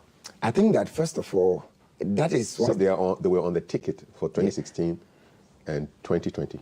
I think that it's a logic that I find quite amusing. We know why I find it amusing, because for people who are even setting precedents, when they want renewal of mandate, they still give themselves to certain things that they can do better. And that is why even our Supreme Court, our Parliament, can still set themselves apart from an earlier decision. First of all, he's giving a background to the e-levy. That is not something that anyone is proud of. He tells you that we were in a recovery mode from a pandemic, something that had never been seen since the year 1930, a recession that the whole world went into. It was a period that we took tough decisions to cushion ourselves. So we are exiting the recovery mode, and beyond the recovery mode, we can take a new dimension. So it is not as though it sits in vacuum. It happens out of nothing. No, it has not happened. It did not happen out of nothing. There is a pretext, there is a context to some of those things. And I am much more fascinated as a young person with some of the things that he hopes to achieve in the education sector. For me, that is one of the best sectors by far in the 8 years or 7 years of Nana Addo Dankwa Akufo-Addo, considering the work we've done in basic education, considering the work we've done in the secondary and the tertiary. What's a bold solution for 2025 should your candidate win? Is it on education? Yes. On education, he's mentioned one, the restructuring of the student loan to allow non-degree programs in tertiary have access to the student loan. what it means is that, first of all, once someone makes that promise, ask yourself what is his track record in that same student loan. Our focus in tertiary is going to be that how do we ensure that access, the finance barrier is broken, just like we did in secondary. And we believe that the most practical way is by ensuring that there is a robust student loan mechanism or scheme. So what have we done now? We've doubled the recipient systems of student loan to about 58,000. We've eliminated the guarantor system, which was an impediment. And I'm not talking about what you've done. I said, what are the bold solutions going forward? So I mentioned the bold solution, and I am explaining the bold solution to you. I'm giving background so that we understand the. We don't want background. We want to know what is the bold solution. And I am giving background to the bold solution. I have given the bold solution, and I'm giving background so that people listening to me today, beyond you, will listen and understand that the man has credibility to implement the bold solution that I have outlined. And that is what I'm doing. And at the end of the day, he comes and tells you that for people who are pursuing diploma, HND and co, you can have access to the student loan even beyond the degree holders. He mentions our teachers too. And it's quite it's quite worth noting that he says that our teachers should have support in some of the acquisitions they want to make, i.e. cars. So for a teacher who wants to acquire a vehicle that has a fuel consumption of about 1.8, he's going to provide incentives to ensure that teachers are supported in that regards. That is a bold solution. He tells you that on our special needs, on our schools with special needs... What will be the support? He's mentioned that there's going to be incentives. So, like what? We could have import support incentives. What does that mean? When we say import, when I mention import support incentives, a typical example could be waivers on imports. So you're going to waive imports? I'm giving you examples. Okay. Of some of the incentives that can come. But I thought cars were being produced in Ghana. Why are we importing? No, but...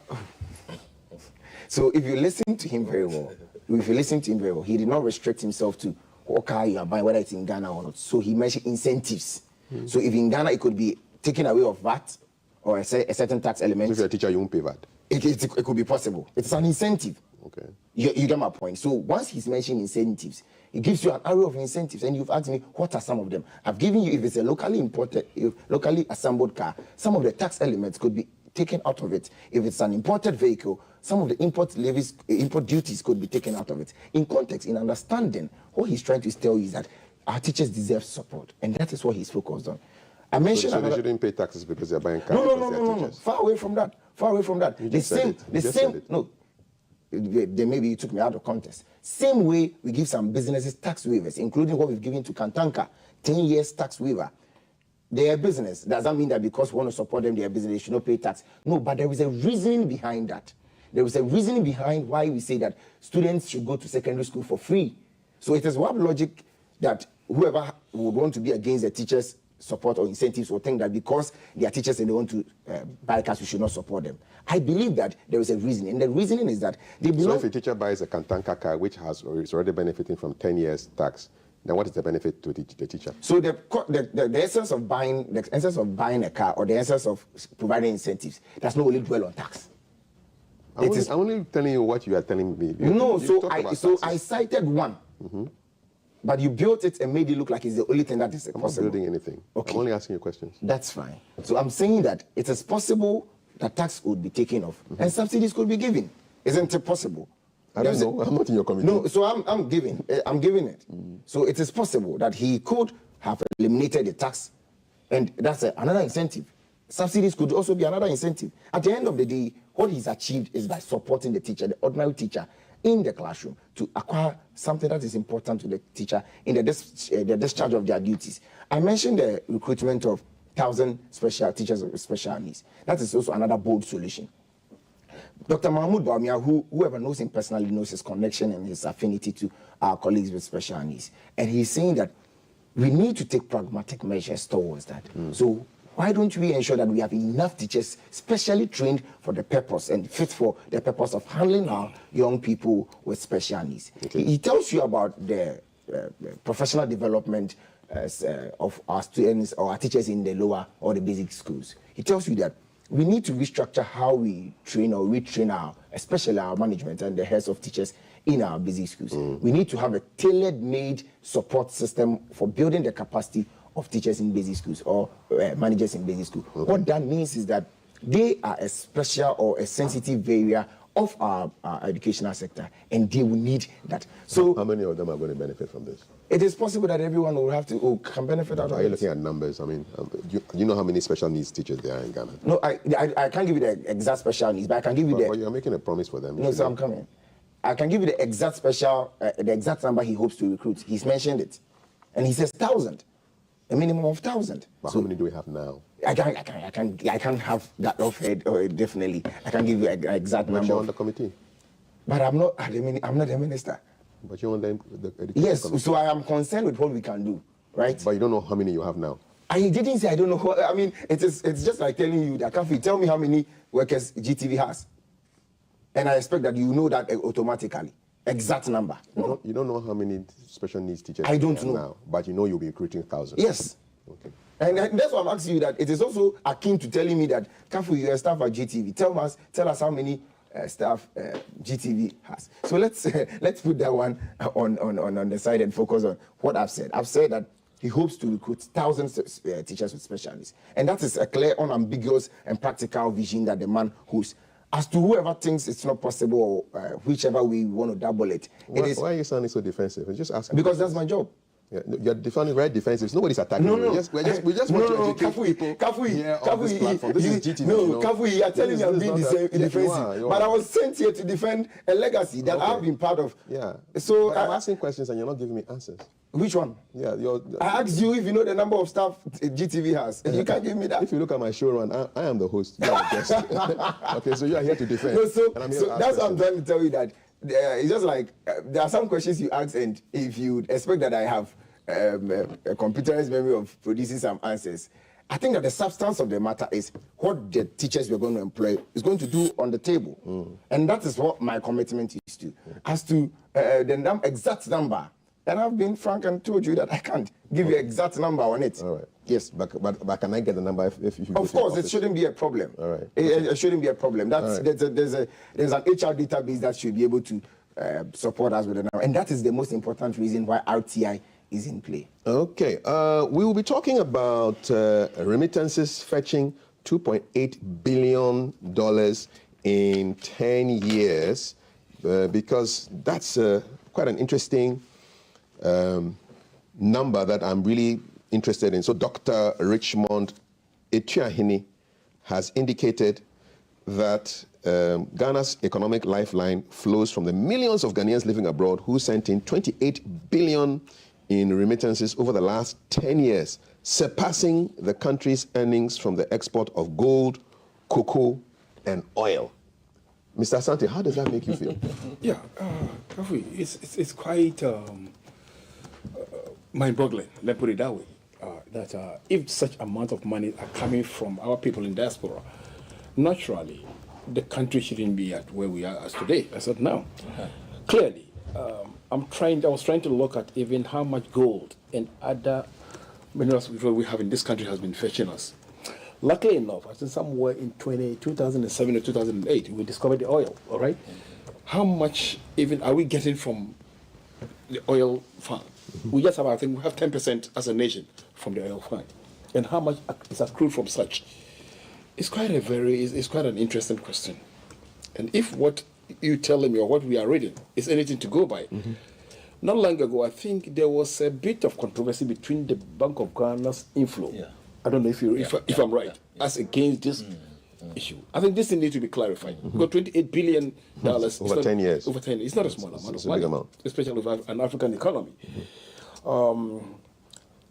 I happen to look at certain things in the United States. If you look at the United States, even their defense, their budget for defense sector, which is very critical in their system, a very huge amount of money. But when you link that to African perspective, and especially a third world country like Ghana, and we're having this influence, clearly we shouldn't be where we are today. If the records are factual, because the Bank of Ghana, I think have everything in place, all the influence. One is also tempted to ask, this is even beyond the concept of non-recordable recovery. You know, sometimes you go to the Forex Bureau. I'm happy the Bank of Ghana have introduced this kind of receipt aspect, because most of these Forex bureaus, you go for exchanges or for foreign currency, and you know it's just like a barter trading. You give them the money, they just without any records. Even this, what the Bank of Ghana has recorded, if I'm right. You think there'll be more, eh? Why not? Because if you look at those forex, what do you call it? These the fintech companies. Absolutely. You see what if you go within these the Abuchi businesses? Believe you me, they control a chunk of our national resources and this inflows. So naturally, if these are the issues, then we ask ourselves, how have we been able to utilize these monies within 10 years?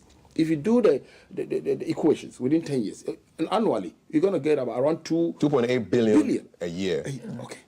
It's not a small More than gold, more than cocoa. Believe you me.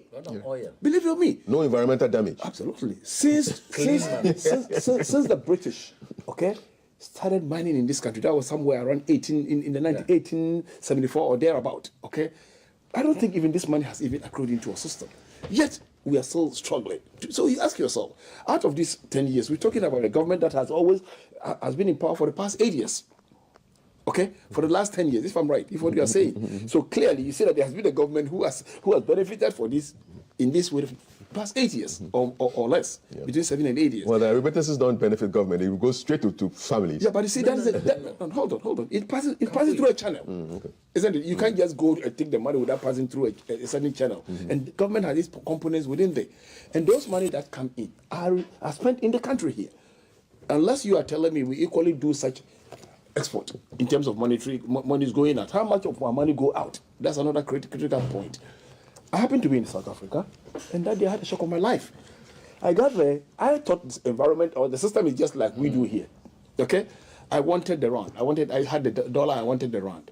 I was expecting to see the Forex Bureau like we had here. They directed me to the bank. When I got to the bank, and I was told to produce my passport. Exactly. You can't change money in that system. No way. So you can see that the system is so proactive that it's working to the core. Actually, one may be also tempted to ask that if these things are true, and you are telling me the money don't come to the government, I agree. It comes to individual, but it passes through a certain channel. And that channel is the regulatory body. So we shouldn't be where we are today in terms of these things. But naturally, as human institution, or as humans are, if you have a proactive government, a government that is up and doing, Kafi, let me be frank with you, I have been very much disappointed in the current administration. If not for anything, I've seen various governments, if not for nothing. At least I saw Dr. Liman's administration in 1979 when Liman was sworn in. I was a schoolboy then, and I've tried to juxtapose those eras till date. I can say authoritatively, without fear or favor, that this second coming of the MPP, will be the worst in the annals history of this country. Why am I saying this? Because, look, the goodwill that has flowed into this administration, since the inception of the Fourth Republican Constitution, I don't think any government has been able to garner such influence as this government is concerned. But really, then you ask yourself, what has been the effect of all this influence? Yes, free education. They will tell you free education. That's quite okay. I don't have any qualms about that. It's a very good policy. I totally agree with them 100%. But then, if you look at the inflow against the expenditure, you ask yourself, what exactly is wrong with this country? Have we $28 billion inflows, which doesn't go directly to the government, as you rightly pointed out, but there have been other areas. I was asking myself, thankful the NDC to an extent. Why? This free education, where are they getting the money to implement these policies? Where is it coming from? Nobody seems to be asking that question. I remember in one of a foreign media, the president, the then candidate, was asked, where is he going to get money? He couldn't answer it directly to where the money come from. Through certain research that we have done, thanks to the NDC, I think people introduced what they call the Heritage Fund, right? It's from the Heritage Fund, which is a very good policy, and it's benefited. So you ask yourself, this $28 billion that has accrued into the system, and it's within the concept of the humanity, within the context of you and I, our inflows. Probably when I was outside, I was doing things to my family. My money could also have accounted to this. But then the final the final result is that what has been the benefit of this as a whole to the society?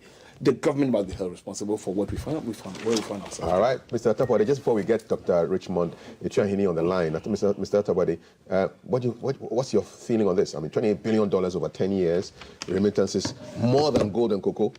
Yes, I think this is not the first time anyway, but because you don't have time, my brother Dennis Dennis is a good guy, he's a brilliant guy, but you see how he was struggling to make the point here. Yeah. And I've warned you not to be following Dr. Bawumia, you have been following him. Look, car maintenance for teachers. You know, if you're a teacher, you would have to file if you have a car or motorbike for them to pay you car maintenance allowance. I thought we were talking about remittances. Eh? I thought we were Yes, talking yes, about remittances. Yeah, let's consider it. Car would always bring you back.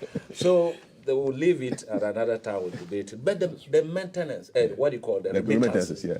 In fact, the same bank, the consultant said that the fintech companies were withholding $12 billion in monies, in remittances. And remittances in this case does not mean the amount of money that you send to your people, but the charges accruing as a result of the remittances is what he's talking about.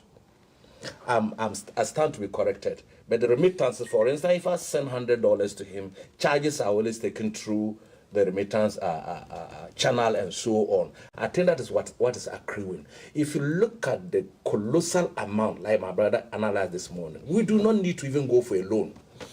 We do not need to go for a loan with conditionalities that are holding our necks and subjugating us into serious pressure in this country.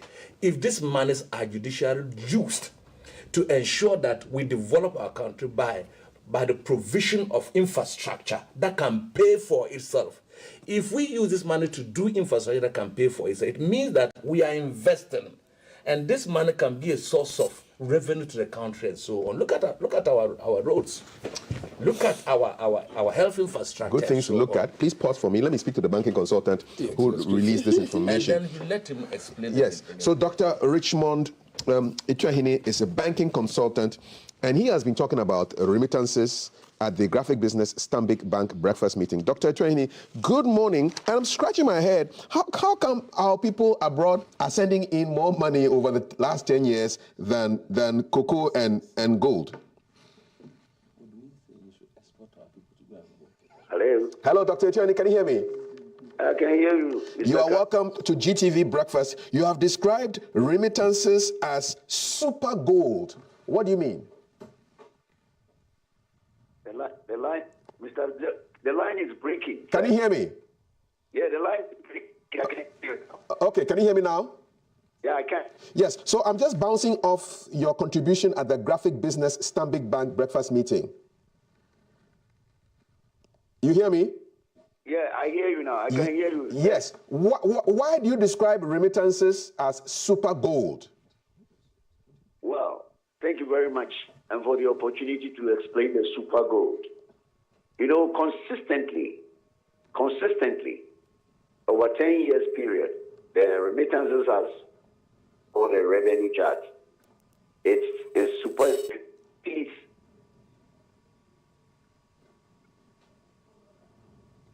Dr. Ituahine. Something that... Yeah, go ahead. Yeah, it's something that if we put effort into it, we wouldn't even have the cost of, as you said, borrowing on these hard conditions and what have we. Because consistently from 2014, remittances have been growing astronomically. And at least the evidence came even 2023. The World Bank, in his report, at the IMF country report, said that if it hadn't been remittances, the trade deficit of Ghana would have been higher.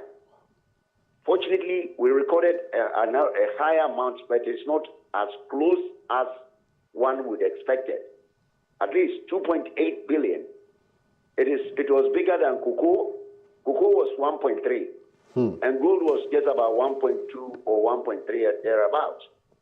So if you just aggregate the remittances and then combine the cocoa and gold, the remittances still beat the two commodities. So I am of the view, the country, any political party who wants to resolve this depreciation of the city, shortage of foreign exchange, should concentrate and give a lot of effort to it so that we can track, trace, and capture. Because last year, the World Bank said 4.63 billion. We only did 2.8. The rest, nobody can find it. If we can develop product strategy. Like yesterday, the man from Deloitte said that if you go to Ethiopia, they have used diaspora bonds, 4.6 billion, to build a dam. Diaspora bonds from remittances to build a dam costing 4.6 billion. They didn't borrow money from Euro money. They didn't get anything from IMF. We sit here, and 3 days ago, the World Bank report was saying that Ghana is going to benefit from 1 billion loan from World Bank. Is that the way we want to go? We have already over-borrowed, and we cannot pay. And then we continue to borrow. From the World Bank director in Ghana was saying that Ghana will be receiving 1 billion. It is a loan that will be paid. But if you can restructure the remittances approach and develop a strategy, my brother, Mr. Kafui. Yes, sir. I don't think we will ever be where we are. So it's good to know that Ethiopia received over $6 billion in remittances. 4.6 billion. Yes, and so they were able to channel it into bonds that were able to finance a dam. So so for those who think, okay, these are monies coming from our relatives in Germany, UK, Australia, and it's going to private pockets, how does the government benefit? How does the government channel this money so that it can be put to good use in the country? I'll quote my colleague who was on the platform. All that you have to do, you get JP Morgan or Chase Manhattan. They will issue the bond, give you the money. At the back of it, they will structure all the remittances received from foreigners so that you can liquidate your bond. It is not a big deal. You get the banks, international banks, to do it. They will structure in such a way that all the bonds that are received, all the remittances that are received will come into the bonds, and they will give you money to do it so that the bonds would liquidate the money they've given to you. Right. So it's not very difficult. It's not very difficult. Because after all, when we are going to buy the Euro bonds, don't you see how people benefited? Ghanaians benefited. I mean, from our brother Azuri, Manasseh. People start. Dr. Tuheni. Oh man, you're giving us juice and we can't even hear you. Dr. Tuheni, I think my people need to just call him back again, just drop a line and call him again so we can get a clear line so we know exactly, we kind of get some juice on that. So it's basically the story is about remittances fetching $28 billion over the last 10 years. And his call, Dr. Tuheni, can you hear me now? I can. Fantastic. Can hear you. So basically, I want to know, how has the Ghana government benefited from these billions of dollars of remittances to date? What system have we put aside to capture the flows? Thank you very much. We have the banks, we call them authorized dealer banks, 23 authorized dealer banks under the Foreign Exchange Act, after 2006-723, which allowed these banks to track remittances, collaborate with Western Union, MoneyGram, Rio, and they have been able to track, last year, $2.8 billion. Wow. Yeah. So we use this money to finance the imports. The imports we have, all the rices and the whatever we import, the banks use this same money to pay for the commodity. So if you have more remittances coming in, I mean, we don't need to go and be saying that World Bank should give us 1 billion. We don't need it. I mean, we need to be very serious country. I mean, my brother, when you look at these figures and you think, it is sad. I mean, let me go into the other side. We have mined 50.6 billion worth of gold from 2014 to 2023. Sad. We only got 7.6 billion, an average of about 800 million a year over the 10-year period. And you have people working outside who are not destroying the environment, bringing you a cool money. You won't structure in such a way. And then you talk about lithium. I mean, for me, any party, any person who wins the power must begin to develop this strategy of remittances so that we can put less pressure and can help the foreign exchange, the cedi that has been depreciating from, you see, if I tell you this, between 2021, 2020 and 2023, you know the cedi has depreciated over 100%. And if we can get the remittances correctly in, like what the Bangladesh is doing, what Sri Lanka is doing, the cedi wouldn't be where it is. Unfortunately, we haven't had any strategy. We haven't developed any strategic agenda to track it. Ethiopians are doing it. Yesterday, we were told Kenya would surpass Ghana very shortly. Nigeria is first, Ghana is second, Kenya and Ethiopia will be Ghanaians because they are taking it serious and developing various products and projects so that these monies can come into the country. So it is a very, very critical issue for me because cocoa, I mean, if you hear yesterday, cocoa board is borrowing internally from LBCs locally 500 million to do something.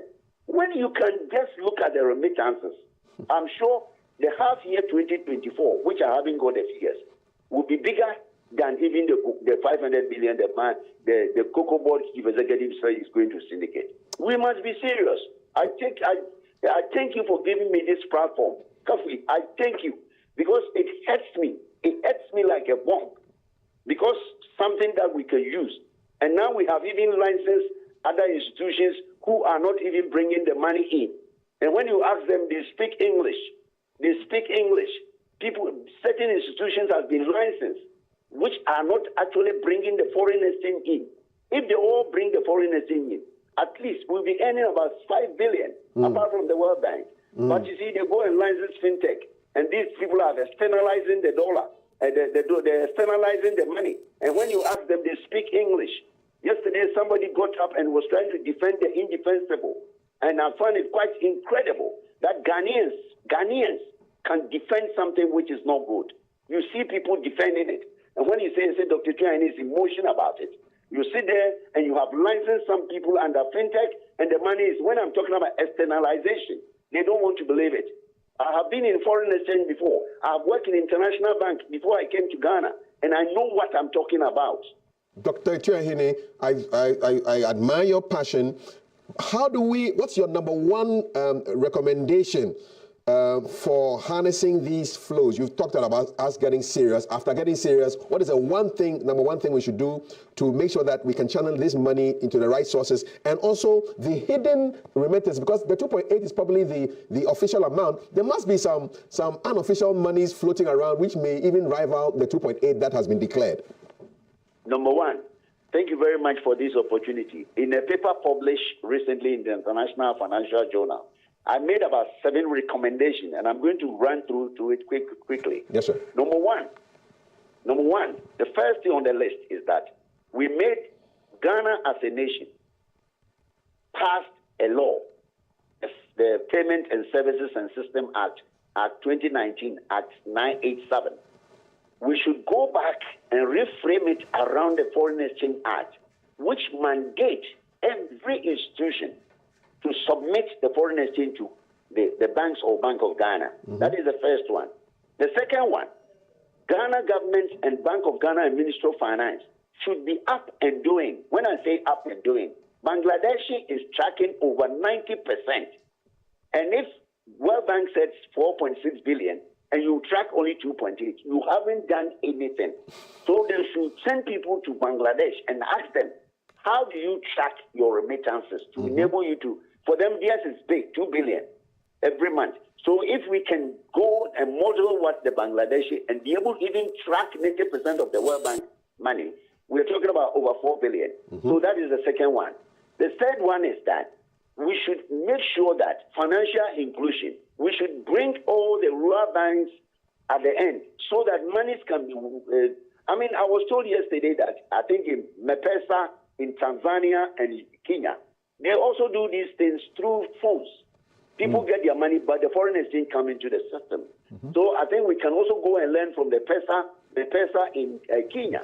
And when we do that, I won't talk about a forensic audit of those who have obtained this money already. if we do even these three things, and again, the third one is model the diaspora bond. Last year, or this year, Nigerian Federal Ministry traveled to a World Bank meeting in the United States, Washington.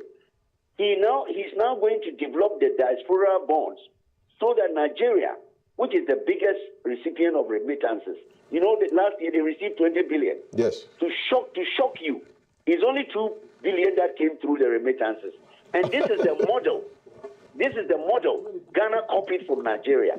So those fintech and block tech are not bringing in. So yes, this year, they have traveled to America to talk to the Nigerians, go to Britain, gone to Canada, trying to see how best they can structure this diaspora bond like which the Ethiopians have done, which other countries are doing to enable them. So these are my 3 recommendations for any political party, and they must be serious. They should not be making promises when your hands are tied. I mean, the World Bank and IMF put your hands are tied, and people are promising heaven and hell. They should promise very well, work on these remittances. We will be freed from these huge encumbrances and challenges we face in the economy. I thank you very much, Dr. Richmond Echiahini. We'll have a conversation about money and finance and remittances later on in the studio. But thank you so much for your time. We really appreciate your passion.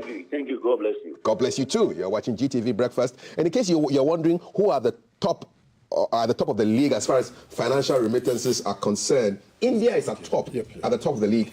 $111.2 billion went into that country in 2022, followed by Mexico, China with 51.0 billion, Philippines, Pakistan, Egypt 28.3 billion, Bangladesh 21.5 billion, Nigeria 20.1 billion, Guatemala 18.2 billion, Ukraine in the middle of a war 17.1 billion. So remittances is a big deal, and I want to thank Dr. Echiahini for his input. We'll take some messages and then I'll come back to my panel.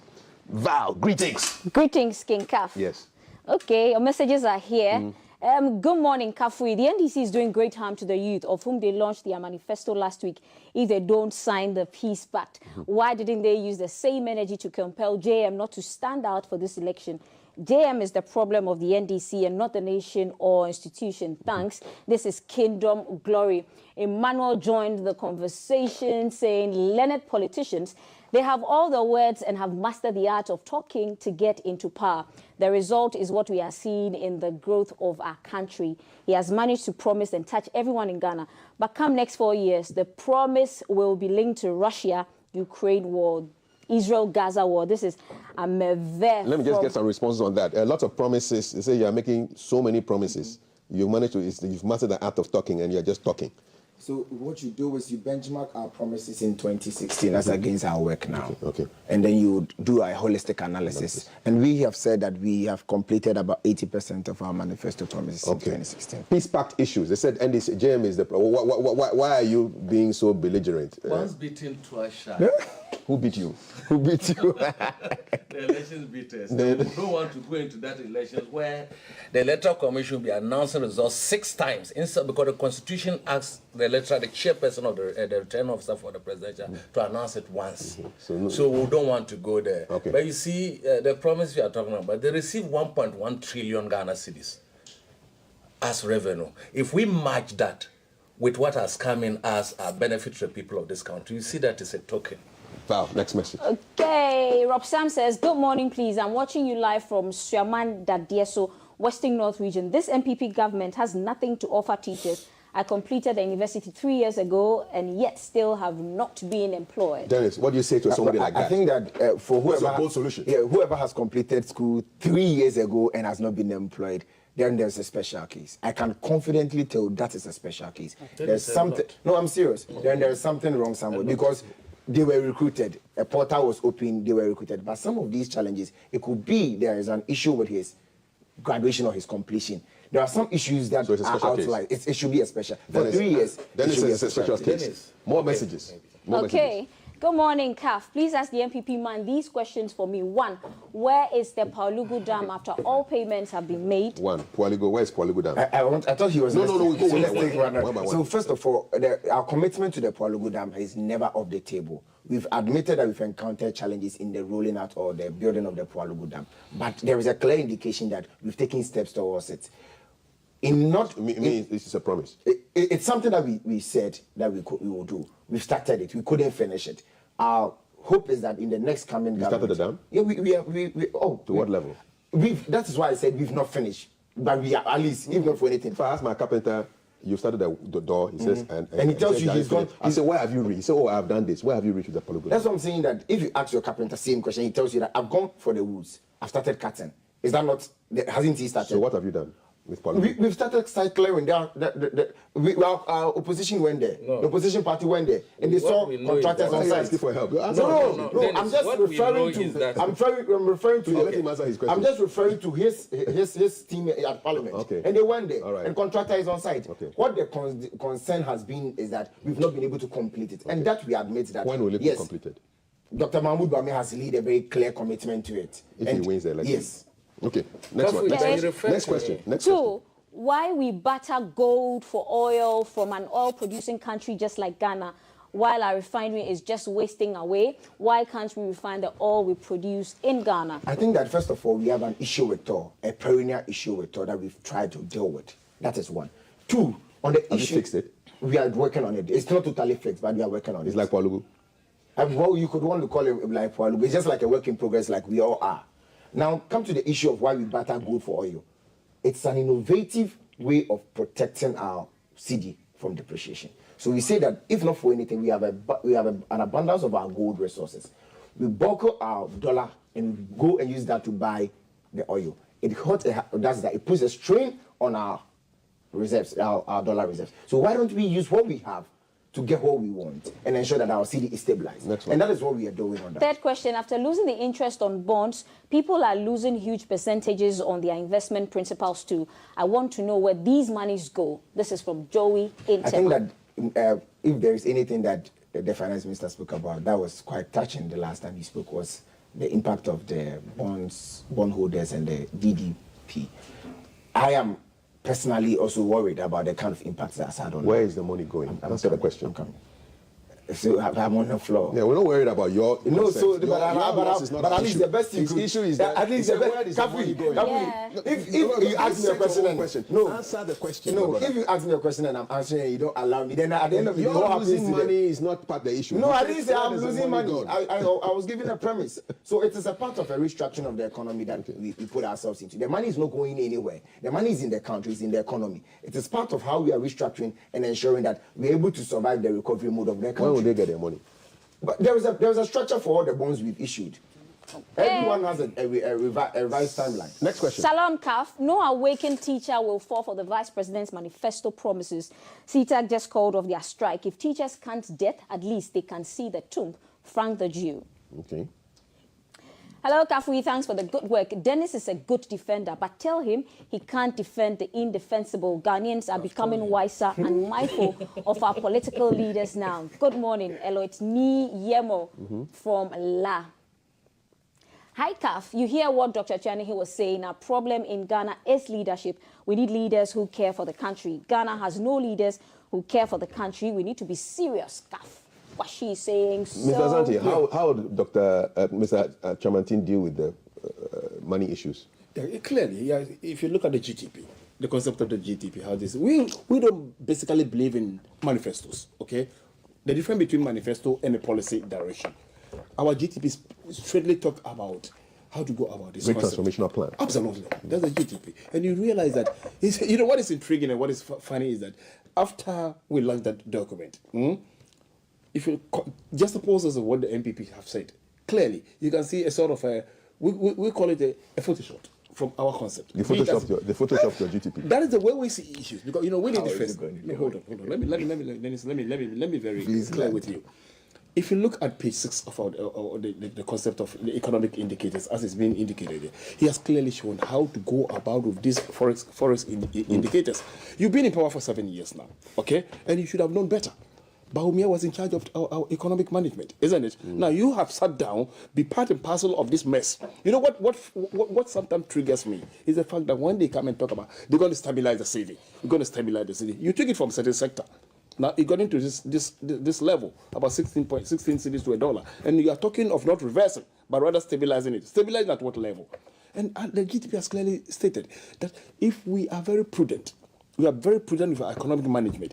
We will not even get to where we are today. All right. There must always be export, more than import flow. These are the cardinal principles. Cardinal principles, Mr. Asante. Let's take a last message. Okay, good morning, sir, your panels. NPP is a big disaster to the economic growth of Ghana.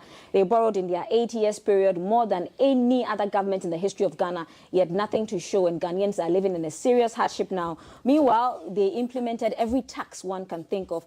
As I speak, a bowl of maize is 25 Ghana cedis in WA. A bowl of rice is 50 Ghana cedis. A bowl of bean is 60 Ghana cedis and 70 Ghana cedis. Fuel prices high, etc. Yet they keep giving promises that are not workable. Profit from WA. What do you say to somebody like this, who is seeing the economy in his beans and his rice? Well, I think that he's right when he says we've implemented taxes, but it does not include Kaya tax. No, I'm coming. Come on. Why are you worried about that one? Let's deal with this. No, I'm coming there. Yeah. So I'm dealing with it. The jabs are not necessary. No, I'm not interested in any jab. I'm alerting and reminding all of us. Nobody needs to remind us. Just answer the question, my brother. Kafu, when you ask me a question and I'm speaking, you have gone straight to the answer. You would interject several times. Let's not play games. But the time you use an interjection, I could have answered the question. Please wrap up. The Kaya issue is not a tax. You say you fell for this nonsense. You fell for it. Would you call it nonsense? Let's stay on the issue. That is why we are asking the people of Ghana to vote for John Dramani Mahama, because he's an experienced leader, an innovative leader who would work hard to reset the economy, to reset the institutions in this country. We are calling on all people who have been affected by the mismanagement of this government to change and then to vote for John Dramani. Why should Ghanaians vote for Dr. Bawumia? Well, I'd hoped that I could talk about the remittances, but unfortunately, you didn't give me. Why should Ghanaians vote for Dr. Bawumia? On the issue of why Ghanaians should vote for Dr. Bawumia, he's shown clearly a commitment and an understanding of what he wants to do for the people of this country. In the issue of our tax system, he's committed himself to a restructured tax system, the first of its kind that we've ever seen in this country. On the issue of don't mess him up. Let's go. On the issue of our port, he's shown the new direction that he hopes to go with our country. And I have said that for people who are in government, who even want renewal of mandate, they still have the privilege of making a new direction and a new promise. All righty. He's shown a credible line of our track record. That is what he mentioned. The things he's run us through over the last 7 years. As he's mentioned, he has Thank you very much. Mr. Asante, why should Ghanaians vote for Mr. Shematin? Yeah, clearly, if you look at the indicators, they are clear. We are talking about the government of national unity, sort of, because you see, the duopoly system has been a bane to our society. Why should Ghanaians vote? Clearly, the people of Benin have shown the way. Look at the records of Benin as at now. Patrice Talon, an independent candidate. On 2 occasions, he came out and he has transformed the economy from as one of the best in. So Ghana should go the Benin way.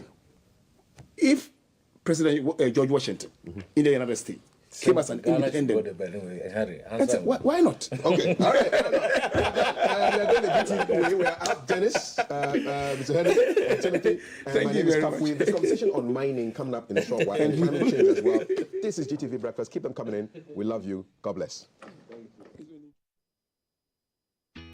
Live from GBC Studio One, this is The Breakfast Show.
year performance of our mining sector. And we have none other to give us accurate and proper up-to-date report on what we're looking, how we're performing, and where we're going. I have with me the Chief Executive or the CEO, Mr. Martin Ayisi, who is going to bring me all the information as they are. But before, good morning, Mr. Ayisi. Morning. How are you, sir? Good. Very well, thank you very much. I've been missing Great to in have action. you. Yes. I've not been fair to GTV. Well, constantly on Metro and Ecosystem, and I've not been here for like 2 months. We're partners, so we won't complain. So I've bounced back. You must be. All right, so just before I go to Mr. AC for the report and also the discussions, let's take a look at this video on...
Responsible mining company, creating value and improving lives of our stakeholders. Thank you very much for staying on. We're grateful you did. Well, that just gone is Newmont's work in a forest reserve and how they've worked so hard to reclaim the forest reserve in which some mining activity went on. I was just asking Mr. AC, just off the record, why there's so much misconceptions about forest reserves and mining, and that would be a discussion for a different day. But today we're looking at the half-year performance, and so let me go straight and to Mr. AC and find out what were the key highlights as far as mining is concerned and how we've performed in this half year. Thank you, my brother, and good morning. Good morning. As I said, I apologize for being out of the studio for like 2 months now, but I've bounced back.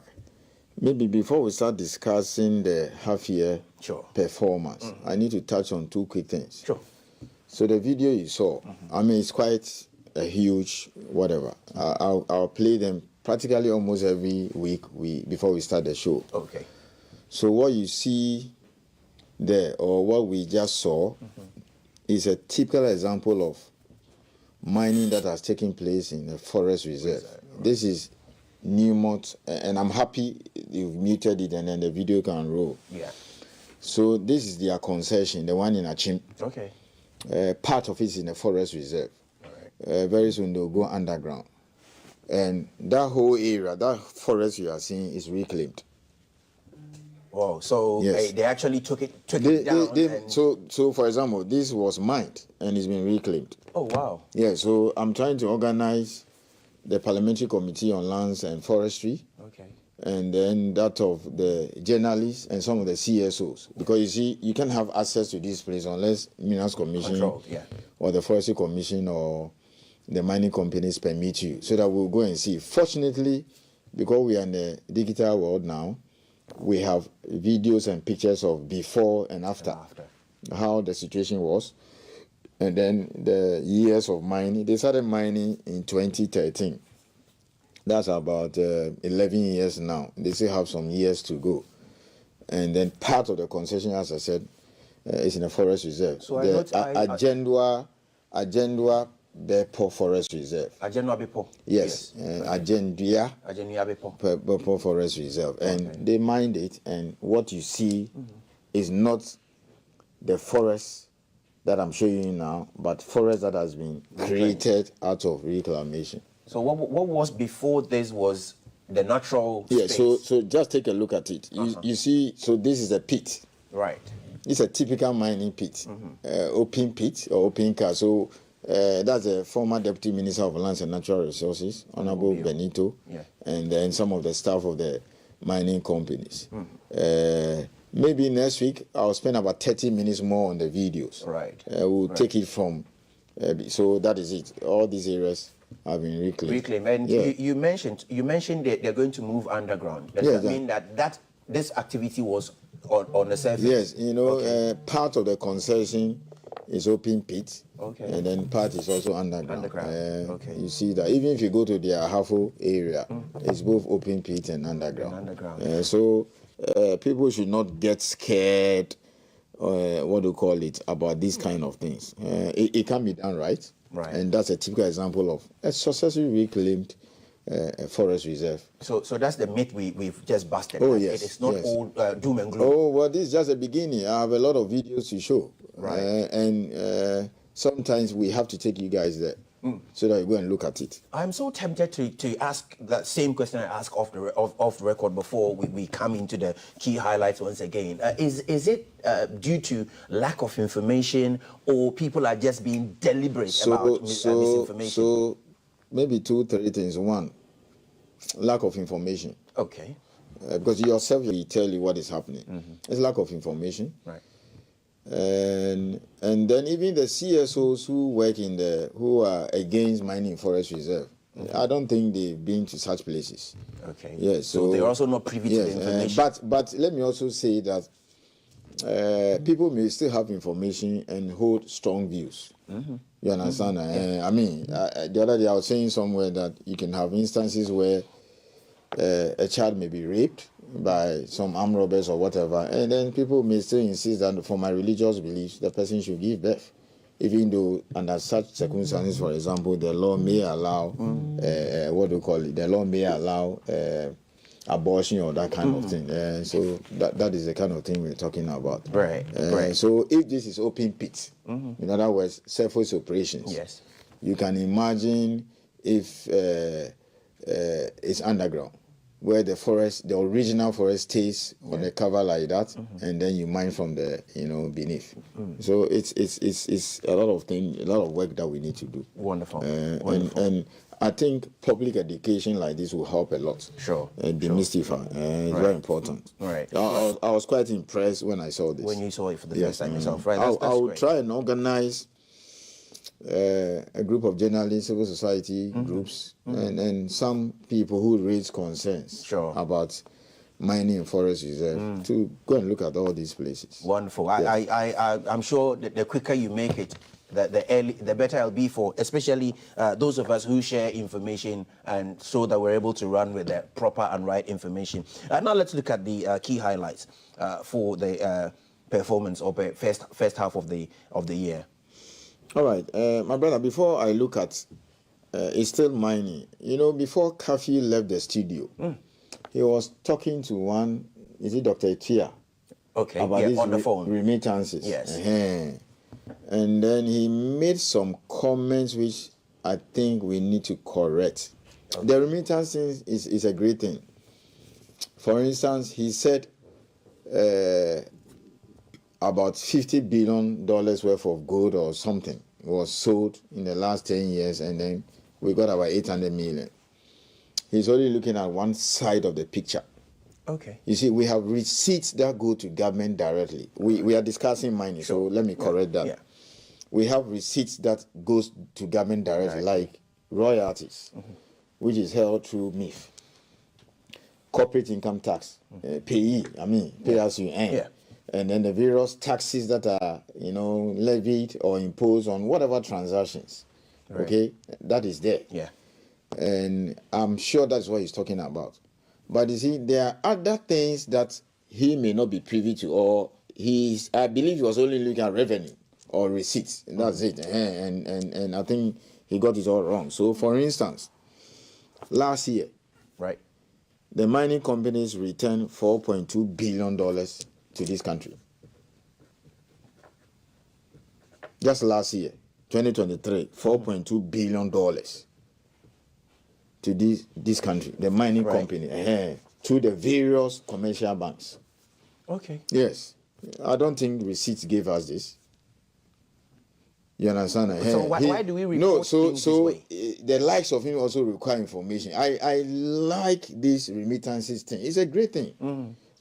But sometimes when he's doing the comparison, he has to be very careful, because he was comparing us to Bangladesh. The population of Bangladesh is more than 170 million. Huge. You understand that? So if Bangladesh is getting 10 billion, we are getting 1 billion. You should be very careful. I mean, remittances from Nigerians alone abroad. So don't look at the billions that some countries are making and then you compare it to Ghana. You also have to look, the number of Bangladeshis even in UK alone?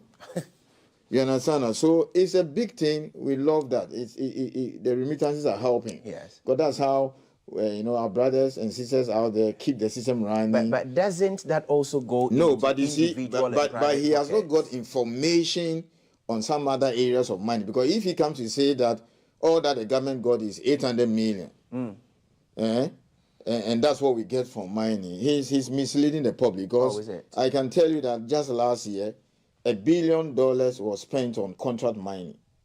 And that is an area preserved for Ghanaians. This money went to the pockets of Ghanaians. The likes of Ramof. $1 billion? Yes, just contract mining alone. The likes of Ramof, Tonket, engineers and planners, Rockshore and Co. These are the areas preserved for Ghanaians. Okay. So much is spent on catering, so much is spent on other areas. I'm saying, last year, I'm giving you official figures. Last year, $4.2 billion was repatriated. $4.2 billion. From the sale of minerals back into this country to the various commercial banks. The Bank of Ghana alone, through the arrangement they have with the commercial, the mining companies, got dollars about 2.7 billion and gave them cedis. So these things happen a lot. But he may not have this information. Okay. He perhaps may be looking at royalties and then the official receipts. Right. So next time we'll come and then put out the figures properly. So if he says we only got 800 million, that is wrong. Couldn't that have been a figure in a certain context, so that capturing the broader? But he didn't explain. He said as a nation, that is what we got. Okay. This money, $4.2 billion. So it tells you the contribution of mining in holding the city. Apart from the gold buying program. You understand? And Bank of Ghana has an arrangement with the mining company where any city they have to offload, Bank of Ghana will have to take it and give them city equivalent. Okay? And mining operations are being financed here now. So we have to be very careful the way we put out these figures there. Example, in 2022, just 13 operations spent $435 million on fuel. You heard me. I'm just trying to correct some facts. And correct some misconceptions and put out the real facts there. Let me repeat. Yes. In 2022, yes, the amount of money spent by just 12 operations. 12 operations. Let me tell you what I mean by operations. So, for instance, Newmont has 2 big mines. Yeah. We're still on mining, don't worry. Yeah. Newmont has 2 big mines. One in Achim, one in Hafo. So that's 2 operations. Yes. Anglo Ashanti has 2. One in Iduaprim, just Takwa area, and one in Obuasi. Yeah. So that's another 2. So Anglo and Ashanti and Newmont alone has 4 operations. That's the way we are seeing it. And I'm saying just about 12, 13 operations, they spent $435 million on fuel. Okay? 435 yes. million. And then as far back as 2019, thereabout, we stopped foreign companies from selling fuel to the mining companies. So the likes of Total, Vivo, Engie and Co. cannot sell fuel to any of the mining companies. It's an area we have preserved for Ghanaians. Right. And the prediction is that in about a year or 2, fuel supply alone to the mines will be about $1 billion. So if he's talking about we bringing the right policies, these are some of them. So now Ghanaians, in other words, companies whose shareholders and directors are entirely citizens of Ghana, they are the ones that supply fuel to the mine. If we had kept Total there, Engie and Vivo that have been here for years, it means that the bulk of the money will go outside. Outside, yeah. So the amount of money alone from 13 operations on fuel, you add lubricants, that's about $500 million. It's more than what we get in royalties. Okay, so when you come and say that we got only 800 million as a nation, it's a bit misleading. Misleading, right. He needs to get the facts, how much is actually spent on goods and services here. Do you understand? As against how much is imported. How much, is spent for various services. Sure. Do you understand?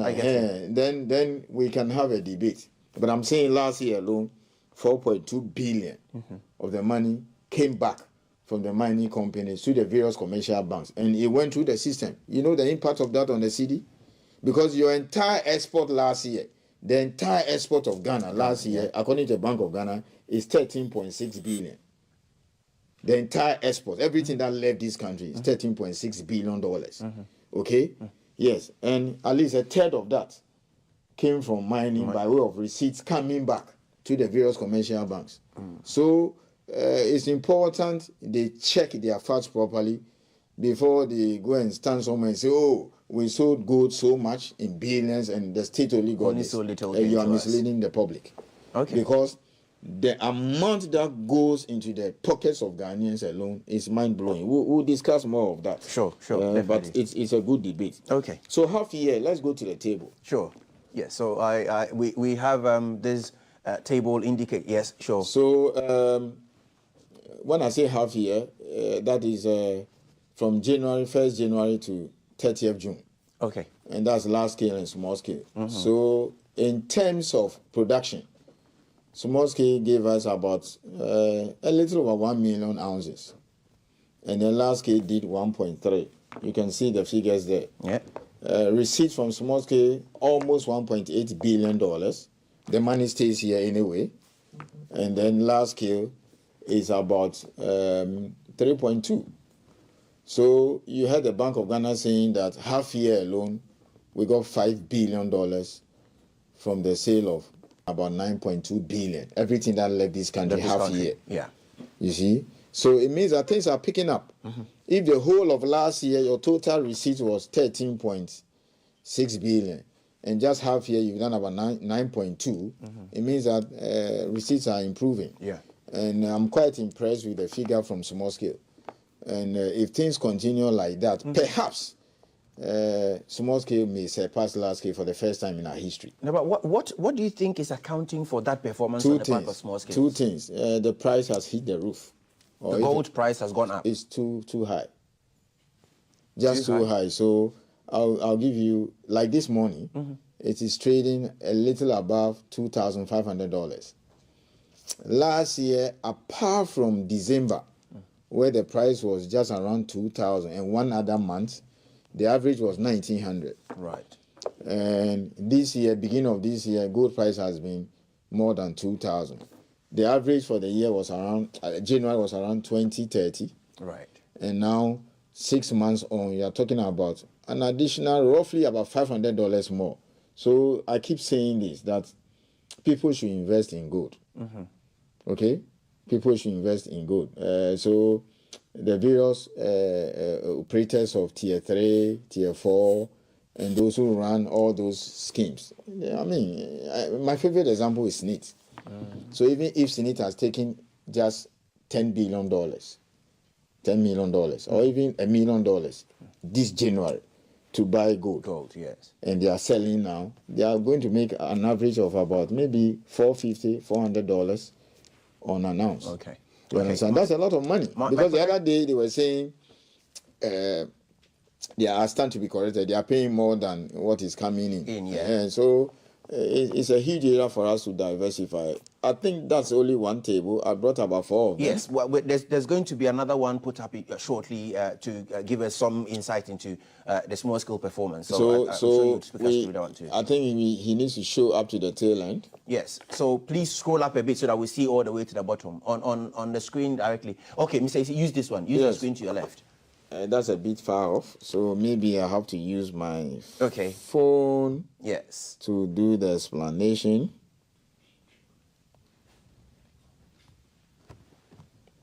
Because that's a bit far away from me. I think he'll slide it forward a bit for us.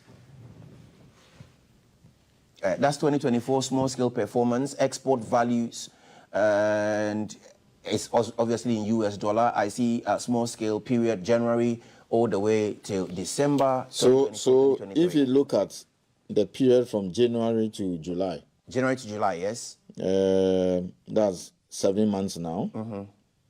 The small scale, the value is about $2.2 billion.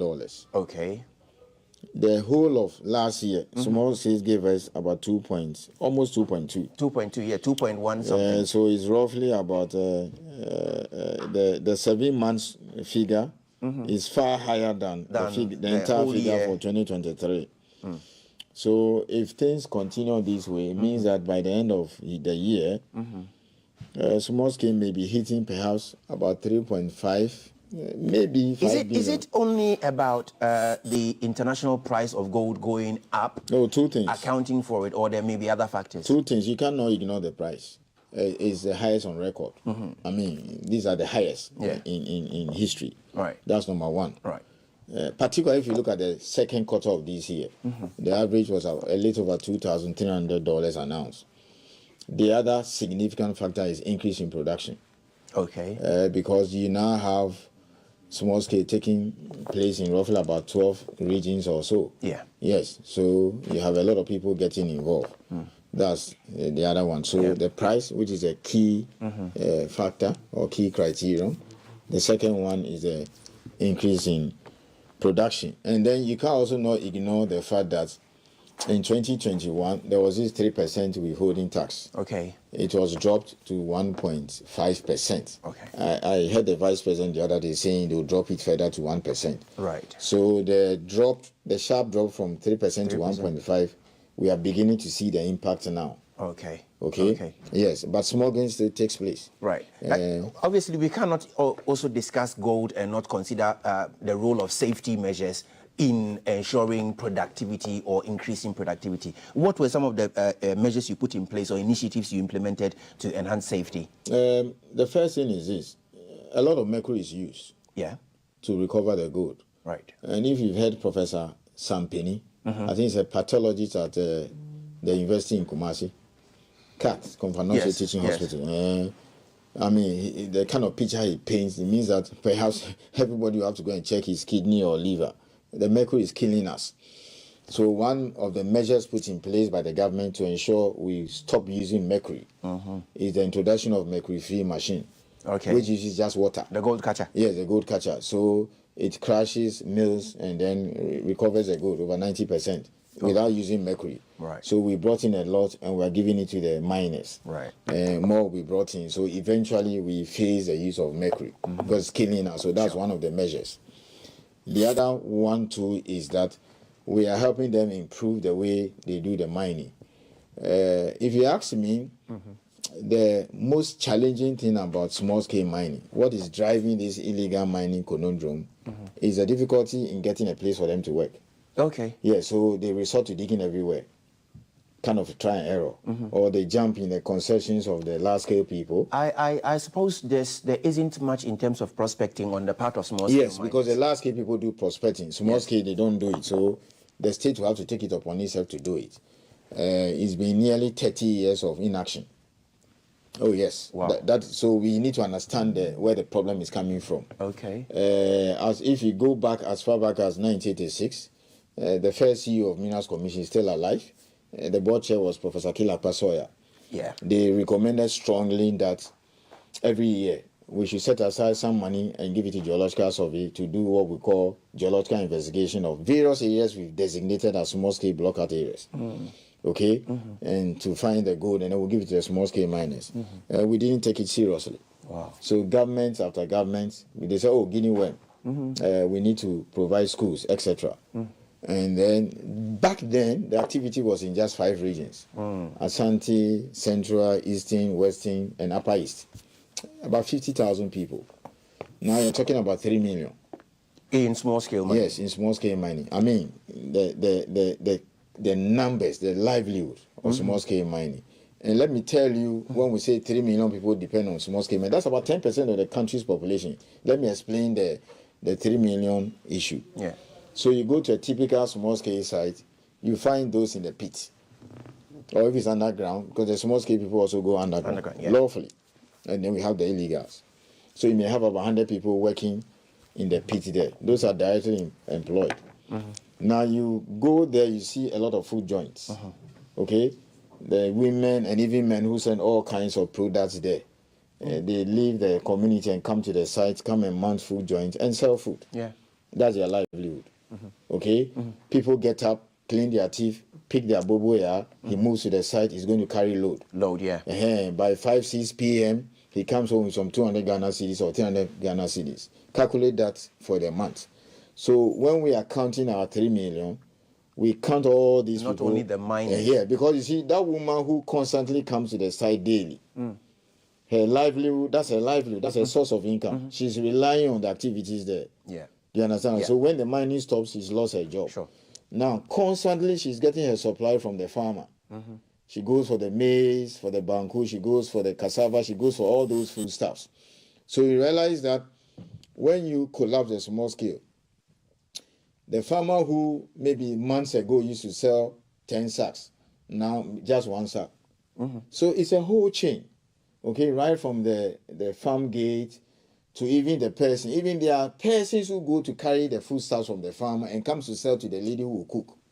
You understand that? Even the person who transport the food to the mine site. So all these people, survive on mining. Absolutely. The mining community. You understand that? So that is a livelihood situation. So when you are, designing your strategy, that's why when the ban came in 2018, it was quite heavy. Oh yeah, Right. Because then you have basically wiped out people's livelihood. You understand? So we can also that's it. not talk about all of this devoid of regulations here and there to ensure that over time, to ensure that we either enhance them or we scale them down. What was the role of safety in all of this? My brother, I'll be the first to admit that, the anger from Ghanaians, the water body that they see that looks like Milo. This one? Yes. That's what makes people angry. Okay. Pra and Cobra Tano, and it's legitimate. They have every right that we got to fix that. And I'm saying, what is the solution to that? They go there in the night and leave in the morning. So you have to use the security people to take them out. That's number one. But then you see, you can't go on that route forever. Definitely. Do you understand? It's like if we don't develop our economy and provide jobs for people, I don't think anybody is born a criminal. No. People get into crime because maybe that's not an excuse. They don't have a job. They don't have, you understand that? They have to survive. So until we give money to Geological Survey Do you understand that? To do this geological investigation, we keep going round in circles. I mean, the equipment, the money to support them, all those things are secondary. So I think the happiest day in my life was the day the vice president announced that they will make about $10 million every year available to geological survey. Wow. That, I mean, if that happens, that means that in the next 5 years or so, you see the problem, solved. Wonderful. Because they need a place to Wonderful. work. Sure. Yeah, obviously, it's getting more interesting and more lovely, but then we're almost out of time. Let's look at the future of mining and what plans there are in the pipeline to also deal with some of the issues raised within mining, whether safety, whether job, whether, land reclaim. What do we have in the pipeline? In the first place, the future of mining is so great. We're not done yet because as we sit here, maybe the best time to live in Ghana will be from 2025, 2026, thereabout. Relative to mining? Yes, we're going to see 4 new mines. So by November, you see one of the biggest gold mines to be commissioned up north. Up north? Up north. Wow. Up north. I Wow. mean, that's a new frontier in an area in the Talensi district of Upper East region. Okay. When it starts full production, it will become the 3rd biggest mine in Ghana. It's such a monster mine. So that will add a little over 300,000 ounces every year. So that's for this year. Full production will be next year. Number 2, Newmont again. They're starting another new mine, which will be ready a year from now. Another one in Upper West, that will start towards the end of this year, Azuma Resources. Okay. So these 3 are good. And then lithium. Once the ratification is done, Newmont this year will be Cardinal, 2026 will be the lithium, yeah. and then the gold one. But for me, by far, the most important thing that will ever of the year will start the construction of a refinery to refine manganese, which we have been exporting raw for 180 years. You heard me. 1916. I don't even want to look at you. Since 1916. That means in the course of the First World War. Yes. We started exporting. We started exporting manganese from Insuta in a raw form. Raw. No value addition. So these are the new policies of the government that are going to change. So you ask me, what is it for us in the future? Yeah. Value addition is the future. Wonderful. Value addition. So thank you very much. We're going to start with this $450 million project. Thank you very much, Mr. It's been great. I would want to take your very last words just so we can wrap up on that. My last work, mining is in our DNA. Wonderful. Everything in Ghana is about mining. Wonderful. We need to do it well. Thank you. There's a lot of work we need to do in improving health and safety, particularly in small scale. When I hear people say we should ban small scale, I get frightened. We've been there before, it didn't help us. But then Ghanaians have every right to hold us accountable that we should stop seeing this kind of water we are displaying. But the Minerals Commission of Ghana, thank you very much for this wonderful sit down. My name is Darrell Alantego. I'm going to zoom out of the studio, so Valerie Danso will take us to the end of it. It's just gone 24 minutes past the hour. Thanks for staying with us. It's GTV Breakfast. Live from GBC.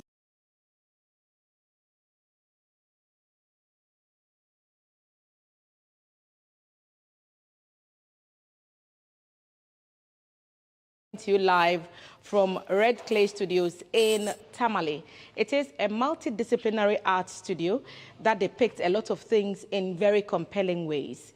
Why are we here? It's part of our Climate Talks series, which the Ghana Broadcasting Corporation is doing with the German Embassy in Accra. This time, the train is in Tamale to look at climate-resilient buildings. How can we incorporate the ideas of climate change into our architecture? And how can art play a key role in that?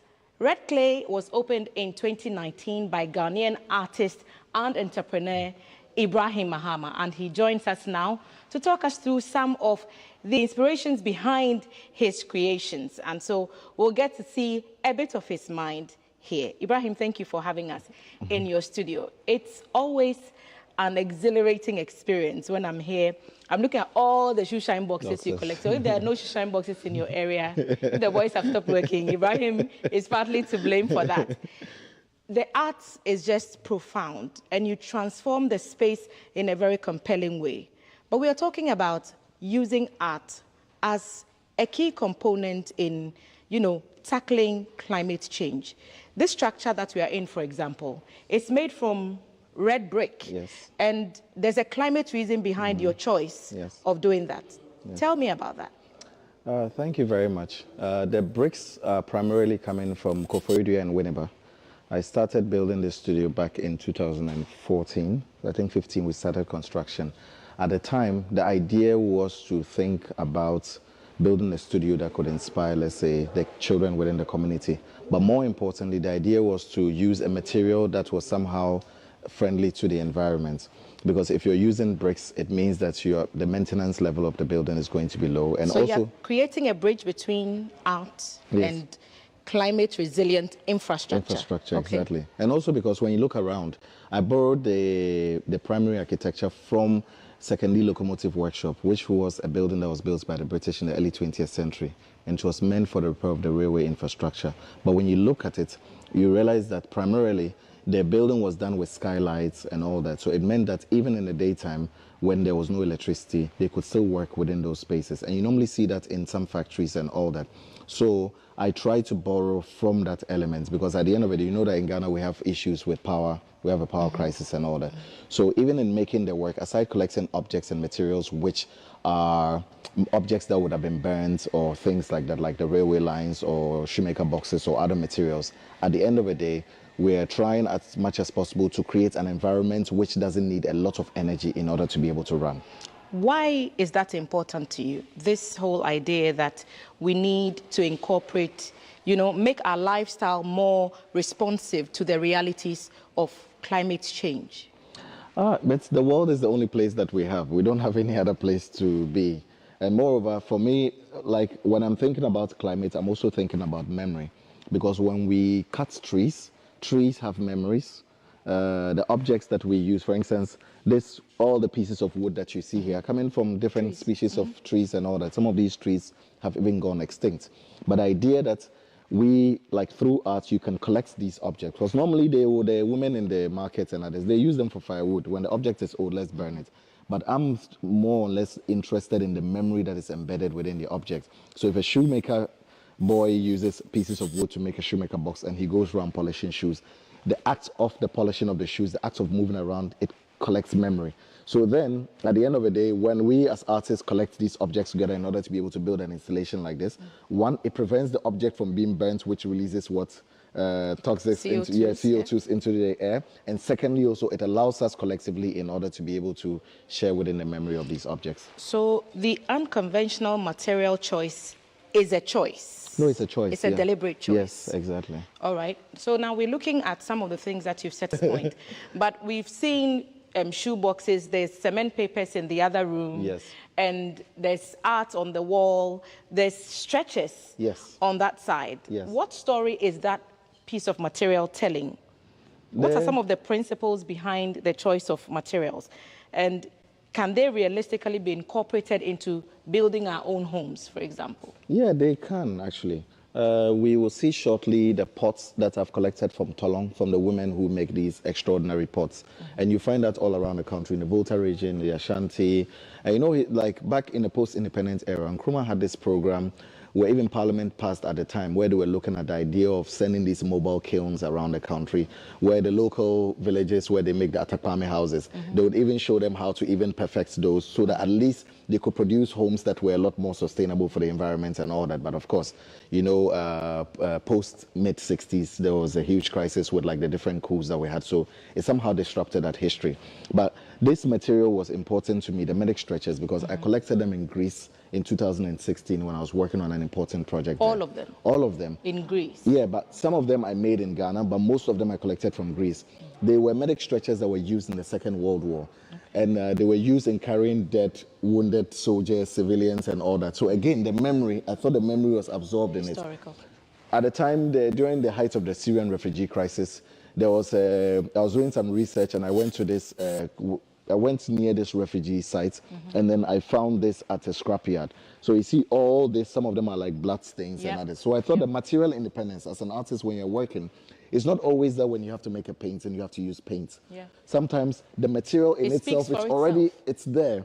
So when you apply something on it, it's almost as if you don't trust the material to tell its own story. So I would work with people in Agbeboloshi and others, you know, the e-waste in Agbeboloshi and all that. So I even collected some of the old TVs, the components that they collect from the computers, which they'll burn. That was just across Exactly. the e-waste. Exactly. So I'll collect the materials which they'll burn, which normally would release toxics into the environment and all that. So we collect all that and we will make artworks with them. Because at the end of the day, the more we destroy, the more we take, for instance, a train and then we take it to Tema, we melt. It requires a huge amount of energy. But at the end of the day, when we trust that those materials have their own history to tell, and then we repurpose that history, at the end of the day, there are children in the community who are going to learn a lot more about it, and it will change their relationship to future materials. Was this climate aspect of your collection of art always a part of the program? Has it always been at the back of your mind that you're doing this also for environmental reasons? Well, the environmental reasons are there, but it's not a primary focus. You know, as an artist, when you're working, you're always interested, one, in the material that you're working with and the philosophy that the material carries. But then the more and more you work with it, you begin to realize that there's a pattern. And the more I begin to realize that pattern, I realized that there was something about the ecology within it. So when now that we are built, like we're looking at red clay in terms of like looking at sustainability of materials, which people consider as non-living materials, then now we can extend it to living materials. So now when we see like the railway tracks, when we see the forest and we see the pots and other things, then you begin to find all those connections. Because the community is a huge part of this entire conversation. Yes. And I've seen families trooping into red clay just to sample the various installations that have been put together.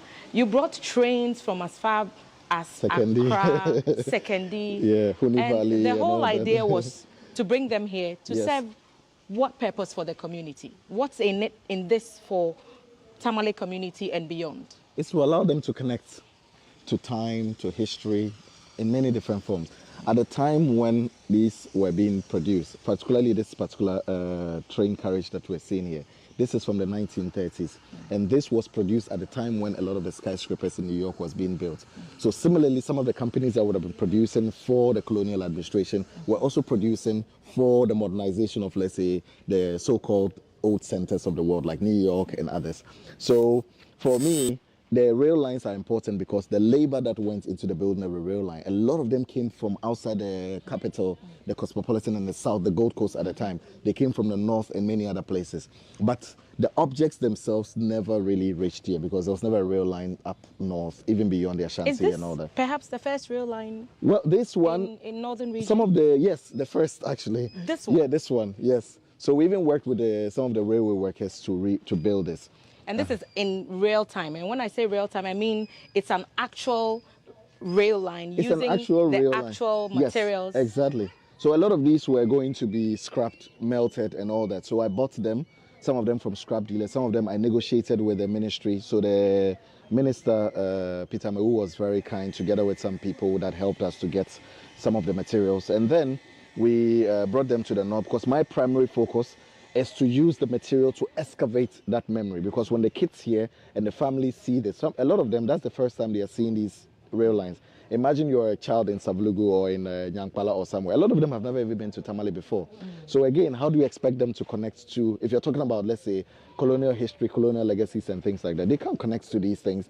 And moreover, a lot of these objects were produced in a time when climate change was not even discussed at the time the way that it is now. So these objects also send us back into time in a different way. So we're able to live in different parallel timelines, where a time before climate crisis, I mean, we went to this spot at Botanga where a resort is being built using the old technology of the Atakwames that you talked about. So they are building round, there's a touch on as the roof. They're using bamboo as the ceilings instead of wonderful. the POP and the TNGs. And I found that quite fascinating because the community really is a core part of this. But as a tool for educating people on climate resilience, what do some of these things inspire? Because you want the tour guides, and you have them around. Today I'm privileged that you are my guide. And do they talk about these things? Do they educate members of the public that what you see here, you can replicate in your own way in building a climate resilient structure for yourself? Yeah, exactly. Exactly. A lot of families here, when they have old things at home, they would like, for instance, when people inherit the belongings of their old relatives, they would like to sell them. If it's an old furniture, piece of furniture, like, oh, this thing is no longer in fashion. But it's not about the fashion of it. It's about the significance of the object. So a lot of them, when they come here and they see a lot of the old objects that we have, some of them will even say that, hey, my grandfather left us this and we never thought it was important. So suddenly they now begin to look at it again. Or sometimes they say, oh, but we cannot keep it, so they'll come and donate it to us so that we can keep people it. Donating? Yeah, a lot of different things. What is this? So these are old trains that were made in Stuttgart that were brought here. Stuttgart, Germany. Yeah, Stuttgart, Germany. Yeah, so they were used by the Ghana Railways, mostly in the early 90s. And yeah, these ones were sold to a scrap dealer, which I bought from the scrap dealer. So the idea was I couldn't buy the entire train. There were 3 of them that I couldn't buy. So I bought the skin. So we worked with a welder, who took off the entire skin, because the skin is important. Because now there's an installation which I'm making with it, which is going to be shown in Austria next year.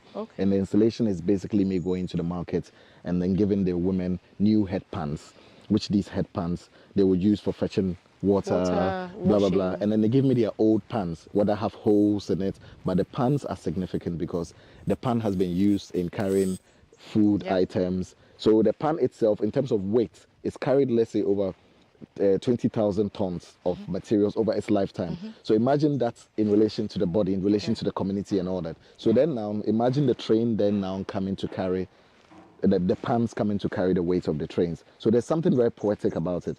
And for us, when we're interested in climate, those are the things that we're interested in, the poetry, and how the poetry can also influence another generation to think differently about our relationship to climate discussions in a whole different level. Did you like trains as a child? It sounds like trains are a thing for you. I see trains on the tracks, trains on the tracks. Not really, honestly. When I went to St. John's Preparatory when I was at boarding school when I was 5 years old, and we always drove by, what's the name, Alajo. There was a rail line. I promise you, I never saw a train until I was already like an adult. I always heard the sound of the train, but I never saw a train physically as a child. I never saw a train until I was well over 18, and the first time was not even in Ghana. Exactly. So it was later in later years that I came across trains. But the community engagement is quite fascinating for me. And to think that we could use things of old to mean something to us in today's world. So now we're looking at pots. What does this tell us about climate resilience? The women, they use this. Originally, these were used as fridges, local fridges. The cooler. So, cooler. So before refrigerators and all that, even when we were children growing up in Yendi and Tamale, in the house, they would dig up the floor and then they would bury these pots and then they would store water in it. But today, a lot of the streams that we used to fetch water from, they're all polluted with plastics and all that. They're all gutters now.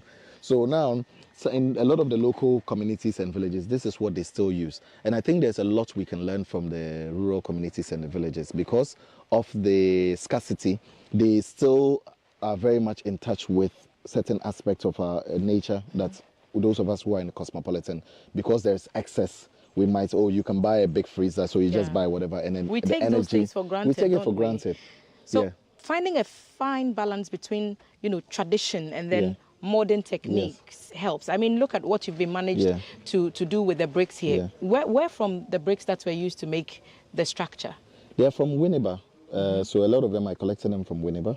And then also the original ones came from Kofredua. I have a very good friend, Dr. Sajman Dota. He has a brick factory in Kofredua. So he was my master's supervisor at KNUST. And I, through his very good friend, Caricature, my mentor, I realized that he had a factory in Kofredua where they were producing bricks. And then we had a conversation one afternoon in Abri, 2014, where I said, wouldn't it be interesting to build a studio with bricks? And then I have an interest in the railway lines anyway, so I bring some trains and we turn them into accommodation spaces and blah, blah, blah. So let's give it a try. And 10 years on, we're seeing a manifestation in different forms. What does the brick offer that the regular, now we are used to, block buildings don't? The thing about the bricks is that because they are fired to a temperature where they almost become like stone and rock. One, they are strong, they're indestructible. Two, thermal-wise, they're able to absorb energy and redistribute those energies. So for instance, if you build a brick wall which has a cavity in it, when there is heat, the heat comes and it gets trapped in the cavity, and then sometimes it's redistributed, sometimes it also goes back out again. But also the good thing about our brick walls here is that because we built it that way, there used to be a lot of like bats in the ecosystem. Like we have a building in town, the Nkrumah Volney, which there are bats living in it. I bought it, so some of the old Nkrumah silos, which was abandoned in the 60s. And then now there are bats living in it. So when I bought it, the idea was to preserve the bats in it. So if we turn it into a cultural institution... Keep the bats? Yeah, exactly. So it could allow for a different generation to connect with the idea of coexistence with ecosystems and things like that. It's the same here. I bought one of the local forest areas where they used to bury the chiefs in. Take us there. I'll take you there. So the interesting thing is that the bats live in the cavity, and in the evening they fly out, and then they eat in the forest, and then they come back and live. So the building is also not just meant for human beings. The problem with the world is that the reason why climate change is difficult to fight is because we're always thinking about the relationship of the world to us. But what about all the other ecosystems in it? Animals, bacteria life, and all this. The moment we begin to think on a micro level, then we can begin to even address things that affect us. So you're saying in effect that, you're taking us to the forest area. You're saying in effect that it's not enough to just, put a building up. What you should think about is what the building is going to cost the environment and the life that lived on it before you put up the building. Exactly. So for instance, some of these pots, there are some of the ideas which I've been working on, which is going to be the pots designed into the buildings in such a way that you can store water in it. When you store water in it, and then, for instance, the wind blows, it blows the cool water, which somehow also changes the temperature within the space. It also allows for a different type of aesthetics, because when people see it, obviously, you can see that the building almost looks like a skin. And most often when we are building with blocks and we plaster and then we paint, it's a cheap aesthetical look. Someone just wants to have like a good looking house, a mansion. They want to paint it every year to show that, oh yes, they are indeed keeping their house well and they have money, but it doesn't really mean anything. For the bricks, since we built it 10 years ago, we've never touched it. When it rains, the rain washes off all the dirt and then you are there. So for even 200 years, you don't need to spend any money. There's an interesting story about how some of these aeroplanes got here. Yes. tell it to those who haven't heard you. Trust me, you'll love this one. Yeah, so the airplanes belong to different people. When I travel quite a lot, so always when I'm at the airport, I'm always seeing these airplanes. And I'm like, one day I asked one of my uncles, Mohamed Issa, I was like, I would like to know which people owns these aircraft. So he contacted one of the engineers at the airport, Mr. Siedu. And then we went in there to go and find the owners. Some of them had been sold to different people. One of them, this one was the first one that we got. It had been sold to one Hajia in Kumasi. So we negotiated with her, bought it, and then we had to work with the engineers to dismantle it, put it on a truck, this Starbow one, and bring it.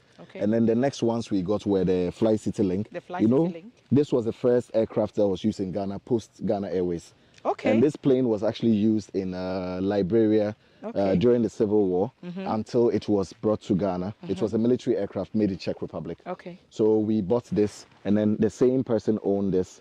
And then this was owned by a Swiss-German guy who actually brought it to Ghana to fly as a hobby. But Because Ghana, the civil aviation rules is that every plane has to have double engines, and it had single engine. This one is single. So that was it, and it was an old mechanical plane, so they didn't trust it to fly in our airspace. And then the other one was a plane that had crash landed in the Tamale airport some years ago. So it was parked there, and each time you arrive, Starbow, it was a Starbow plane, but because they were still flying to Tamale, they didn't want people to know that their plane had crashed. So they painted the whole plane white, but if you look underneath, you see Starbow and all that. So that one we actually towed from the Tamale airport with the help of the military, the VRA, whatever, like a lot of people. And on the road. Was it a huge possession? My God, it was. I would have loved to see it. Yeah, it was unbelievable. Like an aeroplane on the road. On the road. I would have loved to see it. Yeah, so it's remarkable. But for me, the journey, it was even more interesting. The idea that a lot of these would have ended up in scrap yards, polluting the environment and all that we brought them here.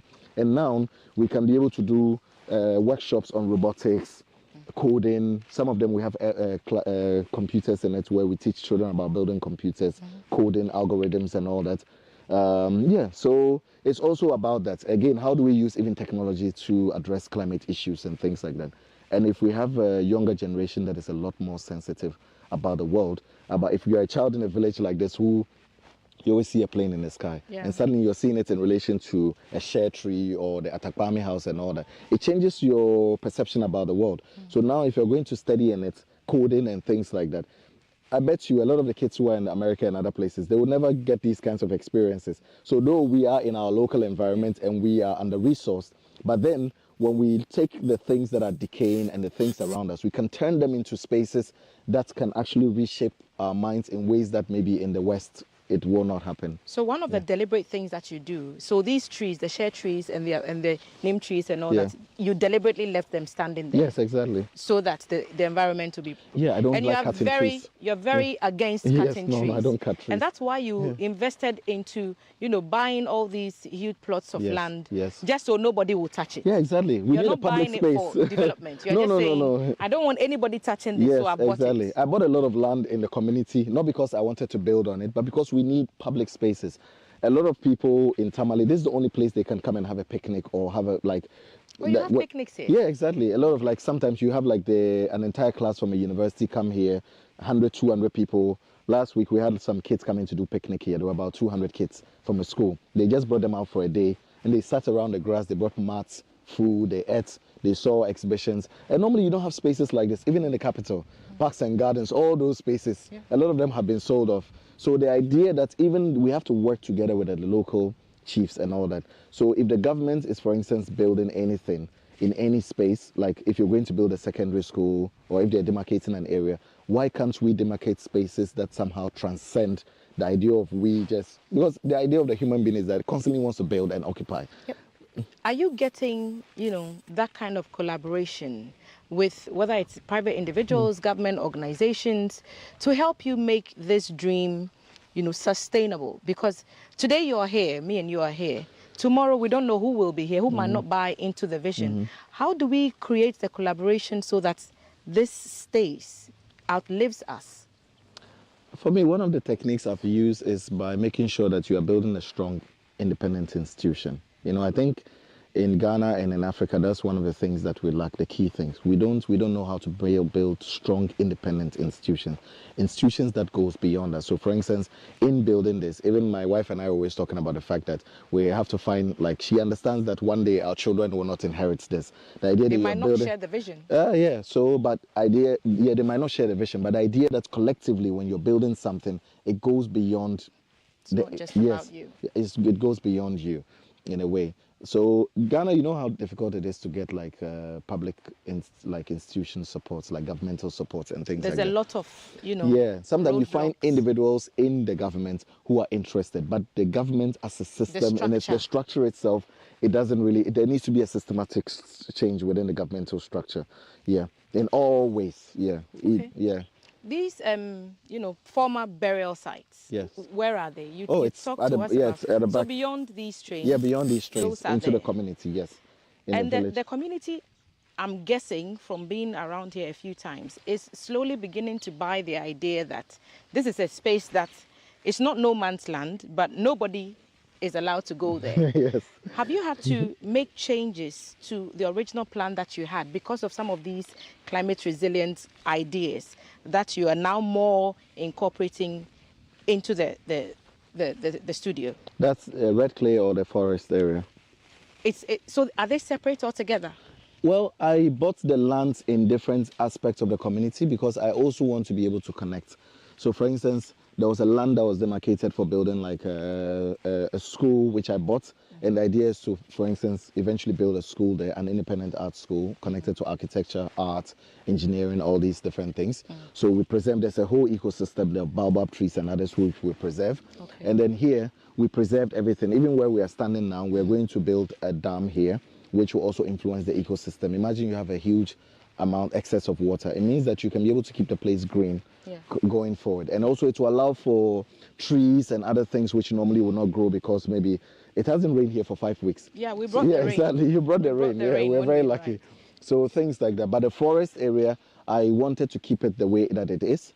And also, for instance, maybe introduce new types of species of trees, because even here we have a greenhouse, and the greenhouse, I dedicated a building to a greenhouse, and we had to work with a good friend of mine in Tamale here, Tama, to, she's a horticulturalist, to somehow revive the soil, because, you know, we use a lot of fertilizer in our soils, and it's killed a lot of plants, the natural flow. So we had to restore and repair the floor before we can even start. So we started a nursery where we are growing certain plants which are almost going extinct due to climate change and all that. So eventually we're going to have hibiscus, all types of flowers that used to grow in the landscape that no longer grow. And that's what you could do if you're building a house. So someone is watching, is thinking, oh, how do I incorporate all these ideas? Because this is in an artistic space. How do I incorporate these ideas into building my own climate resilient home? Is by, you know, making sure there are more greens in the house. And then, you know, repurpose old things that do not need to be used anymore. These trucks look ancient. Where are those from? It's my father's old trucks. So my father is a contractor. And he had these trucks back in the 80s and early 90s where they were using for like road construction and others. And at some point during COVID, they were going to sell them to scrap dealers. And I said, wait, don't you think about Hold on. Hold on right there. So I negotiated with him and then I bought them. So we're going to use them for like different installations also in the future and all that. So now I'm seeing more trees. Green. There's so you see there's a dense green in the background. That's where we're going to. Yes. So that's all the way down the road? Yes, all the way down the road. So again, imagine if you are having like this is an institution that is within the community. So eventually in 10, 20, 30 years, when this place develops and people are here, they have to walk in between like the homes in order to be able to experience what the institution has to offer. Okay, so one day in the very near future, you may come to Red Clay Studios and you'll just have to take a short walk, maybe 5 minutes, to experience like a forest atmosphere. Because already I'm seeing the developments. There are already houses springing up just behind Tamale's first ever railway and train tracks. So the development is catching up. But then Ibrahim is saying we should think about the environment when we think about development. That way we know that we preserve something so that somebody else will see who may not have lived in that time. So even in Accra, there are communities that were laid. For example, when you hear Ayawaso West Ogun, right? It's a very popular constituency. They were named after the animals that used to live there. But because of development and all that, all those things have changed. So we have a Wogong. Wo is the Ga word for buffaloes. So they used to be very buffalo populated. I didn't know. And a lot of people don't know. Okpoigono, which is called Okpoigono. It's doves. There used to be lots of doves there. So this is my grandma telling me, God rest her soul. My grandma telling me stories of how some of these communities got their names. But we've lost that natural touch because development, people need to build houses. Sometimes people need to fell trees so that they can farm and all that. But the idea of building climate resilient, you know, with that in mind, is to preserve pieces of it for posterity. And I'm excited that we are getting the opportunity to see that firsthand. So come along with us. We'll be in the forest area very, very soon. And you can also have a look. All right? Come along. So if you're looking at the urban landscape, if you go back 100 years or 150 years ago or more, this is how the urban landscape would have been. You can use the Achimota forest as an example, or use the Tamale forest, like the one at Gumani or the one in town, and all that. So all these are very important. If we're going to cut down, so mostly it's because we don't have that relationship to nature in time in that way. So we almost don't know what it feels like. Oh, the sun is hot. Oh yes, well, I was born in a hot climate. No, but the climate wasn't always like this. Even if you look at migration patterns and all that, a lot of, let's say, Dagombes and others who would migrate from here and go to Ejura, Mampong and others to farm, it's because the climate was already changing in the 20th century. So it was already becoming very hot and unbearable. It wasn't raining as much. So if you are going to be a farmer, the best place is to go to a place where you have a constant supply of water.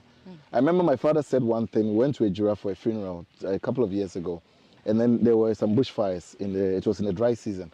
And my father said to us, he said, unbelievable. When I was a child and we used to come here, it was green even in the dry season. But now climate has caught up with that place. Yeah. So you bought this land? Yes. What's the size? How big is It's it? an acre.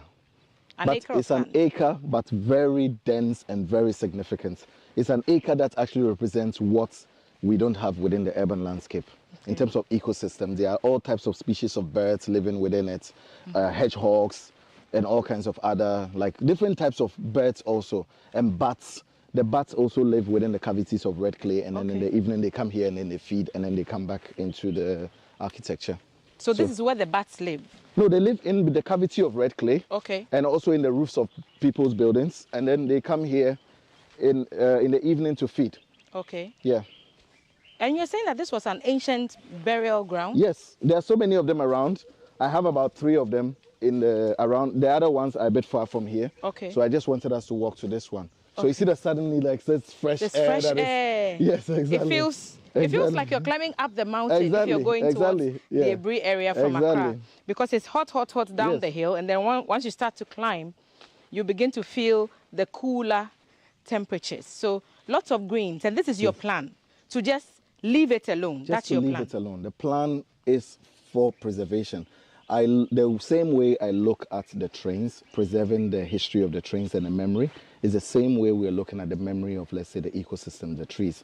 Because imagine the village folks, the reason why they don't cut the trees here is because they say the spirits of their ancestors are living inside the trees because they were buried here and all that. Wow. So there's a relationship, even still it's problematic, because the only reason why we don't want to deal with is because the ancestors are here.